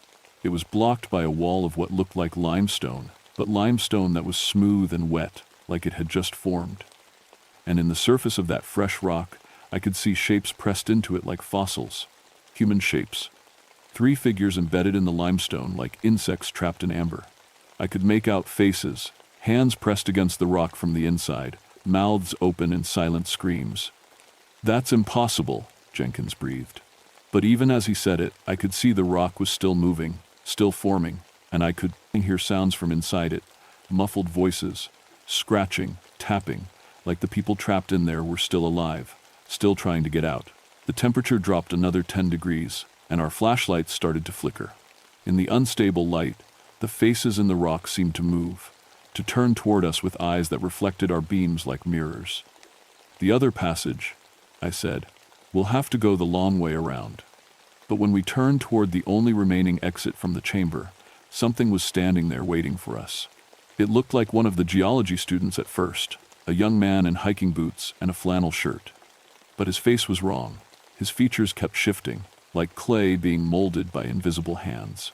His eyes were holes filled with golden light, and when he smiled, I could see rows of teeth that belonged in a snake's mouth, not a human's. "Looking for something?" he asked, and his voice was like the rumbling we'd heard earlier, like the sound of rocks grinding together deep underground. Jenkins raised his flashlight like a weapon, but the beam passed right through the figure like it was made of smoke. "What do you want?" I managed to ask. The thing that wore a student's face tilted its head to one side, studying us with those burning eyes. "Want?" it repeated, and now its voice sounded like the scared girl we'd heard calling for help. "I want you to understand. You've been walking on sacred ground. You've been disturbing things that should stay buried." The chamber around us started to change. The walls began to flow like water, revealing carved symbols and pictographs that definitely hadn't been there before. The same serpent from Serpent's Mouth, but now the paintings seemed to move in our flickering light, the great horned head turning to look at us directly. "Leave," the thing said, and now it sounded like my grandmother's voice, like she was sitting on her porch telling me stories about Kitawa. "Leave now, and don't come back. This is your only warning." Our flashlights died completely, plunging us into absolute darkness. In that blackness, I heard Jenkins breathing beside me, fast and shallow like he was hyperventilating. I reached out and found his arm, solid and real, in a world that had stopped making sense. Then the lights came back on. We were standing at the entrance to Devil's Throat, outside in the daylight. Our gear was scattered around us like we'd dropped it and run. The dogs were barking again, but they sounded different, scared and angry at the same time.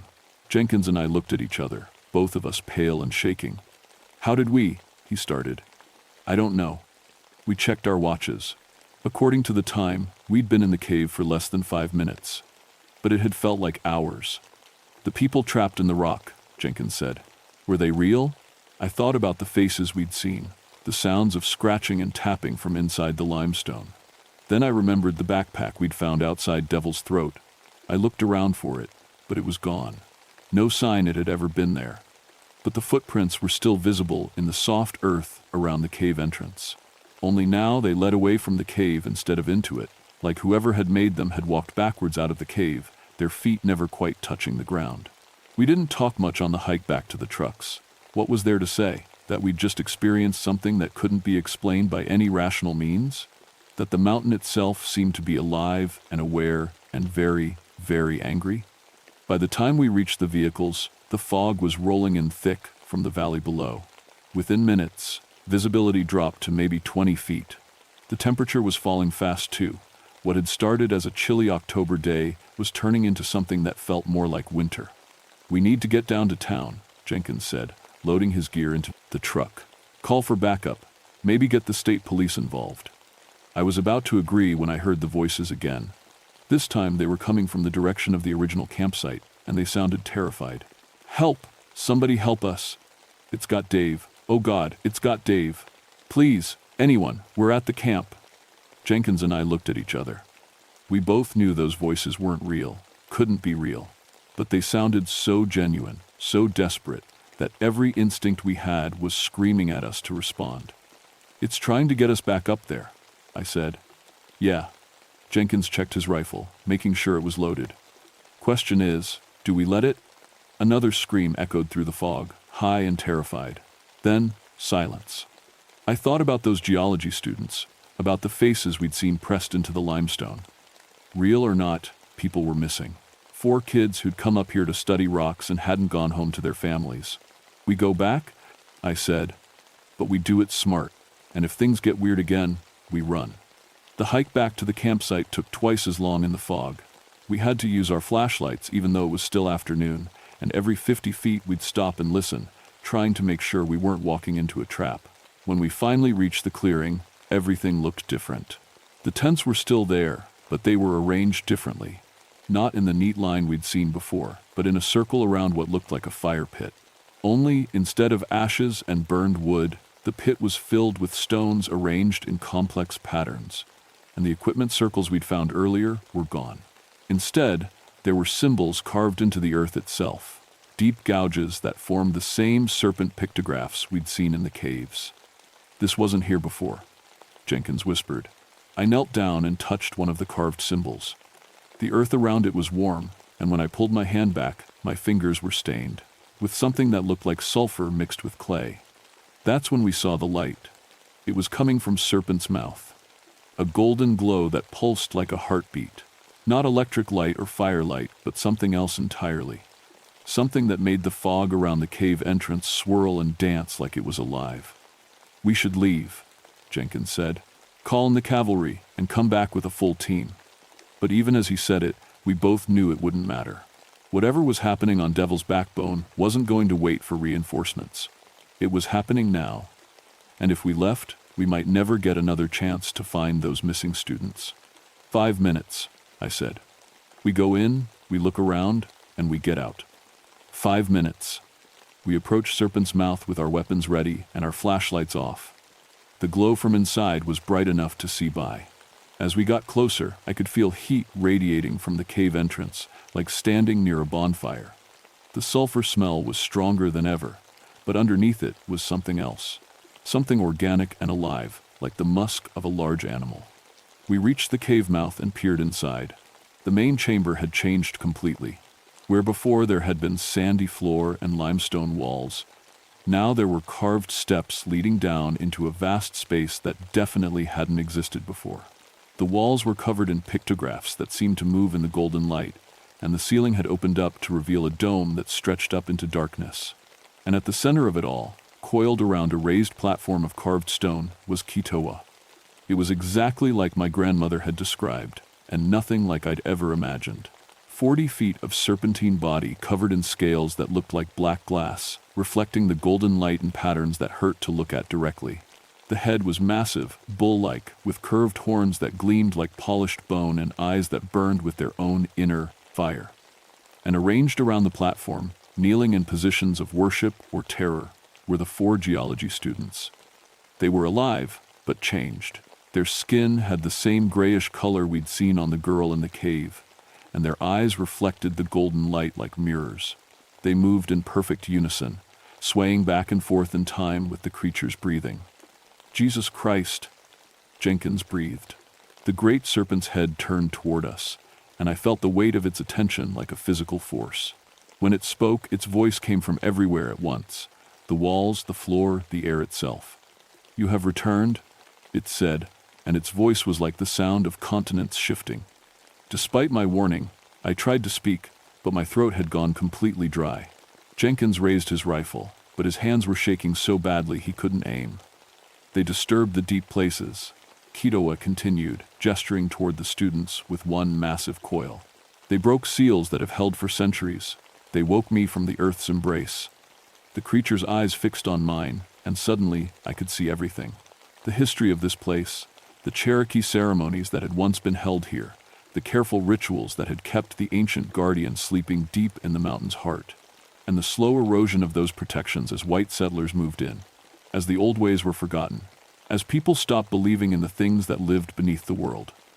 Your people have short memories, the serpent said.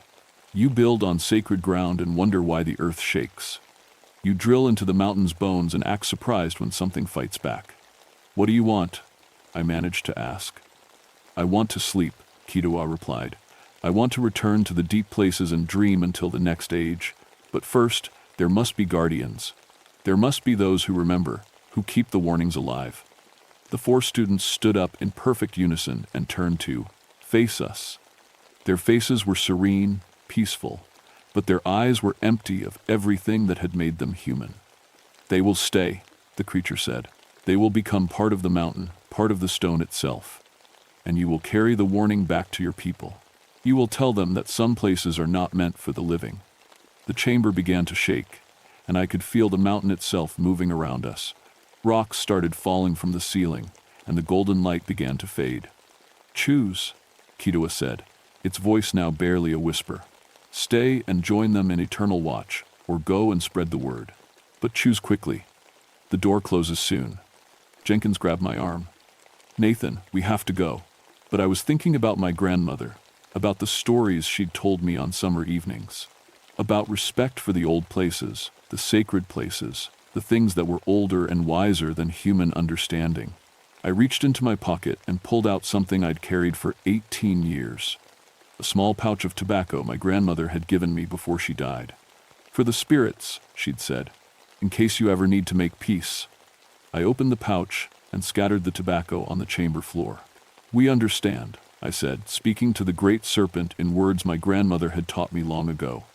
Cherokee words that meant respect, acknowledgement, and promise. Kitawa's burning eyes softened slightly. Go, it said.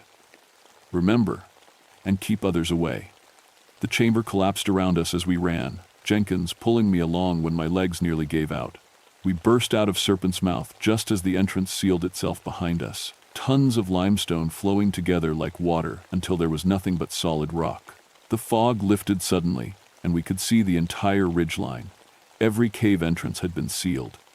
Devil's Backbone looked exactly like it had for thousands of years, before humans had ever set foot on it. Except for the silence.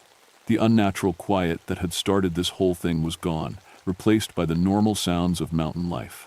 Birds calling, wind through the trees, the distant sound of water flowing somewhere down in the valley. And carved into the limestone where Serpent's Mouth had been, barely visible unless you knew what to look for, was a single word in Cherokee. The official report was simple enough. Seismic activity had caused several cave-ins along Devil's Backbone Ridge, trapping 4 geology students inside. The caves were deemed too unstable for rescue operations, and the area was permanently closed to the public. The families weren't happy, but there wasn't much they could do. Sometimes the mountains take people, and sometimes they don't give them back.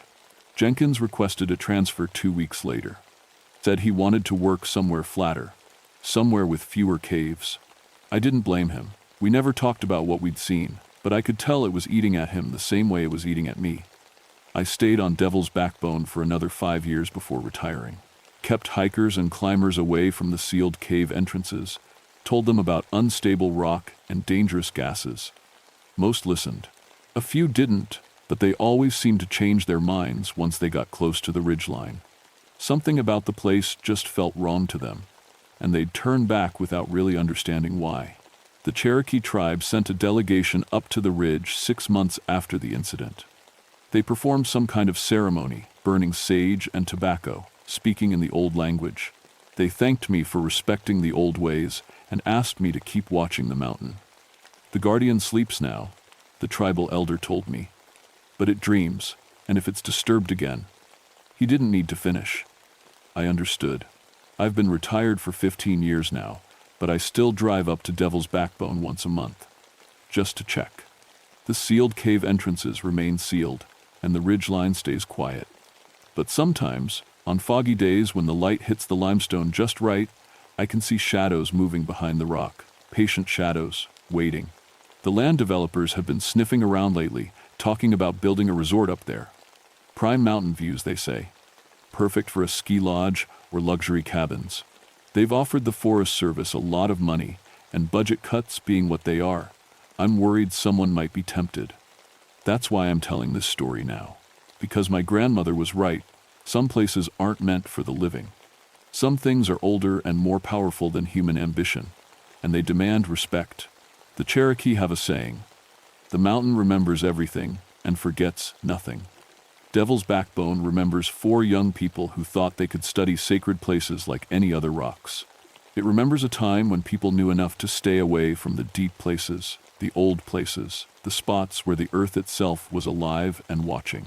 And it remembers a promise made by 2 park rangers on a foggy October afternoon, that the warning would be kept, that the stories would be told, that the guardian's sleep would not be disturbed again. I've kept that promise for 20 years. Now I'm passing it on to you. Stay away from Devil's Backbone Ridge. Don't let them build on it. Don't let them drill into it. Don't let them forget that some mountains are more than just rock and dirt. Because Kituwa is still down there, coiled in chambers deeper than any human has mapped. Still dreaming, still waiting, still watching 4 young guardians who learned too late that there are worse things than death. And if you don't believe me, if you think this is just another campfire story meant to scare tourists, then drive up to Devil's Backbone on a foggy night. Stand where Serpent's Mouth used to be and put your ear to the limestone. Listen carefully. You might hear them, tapping, still trying to get out.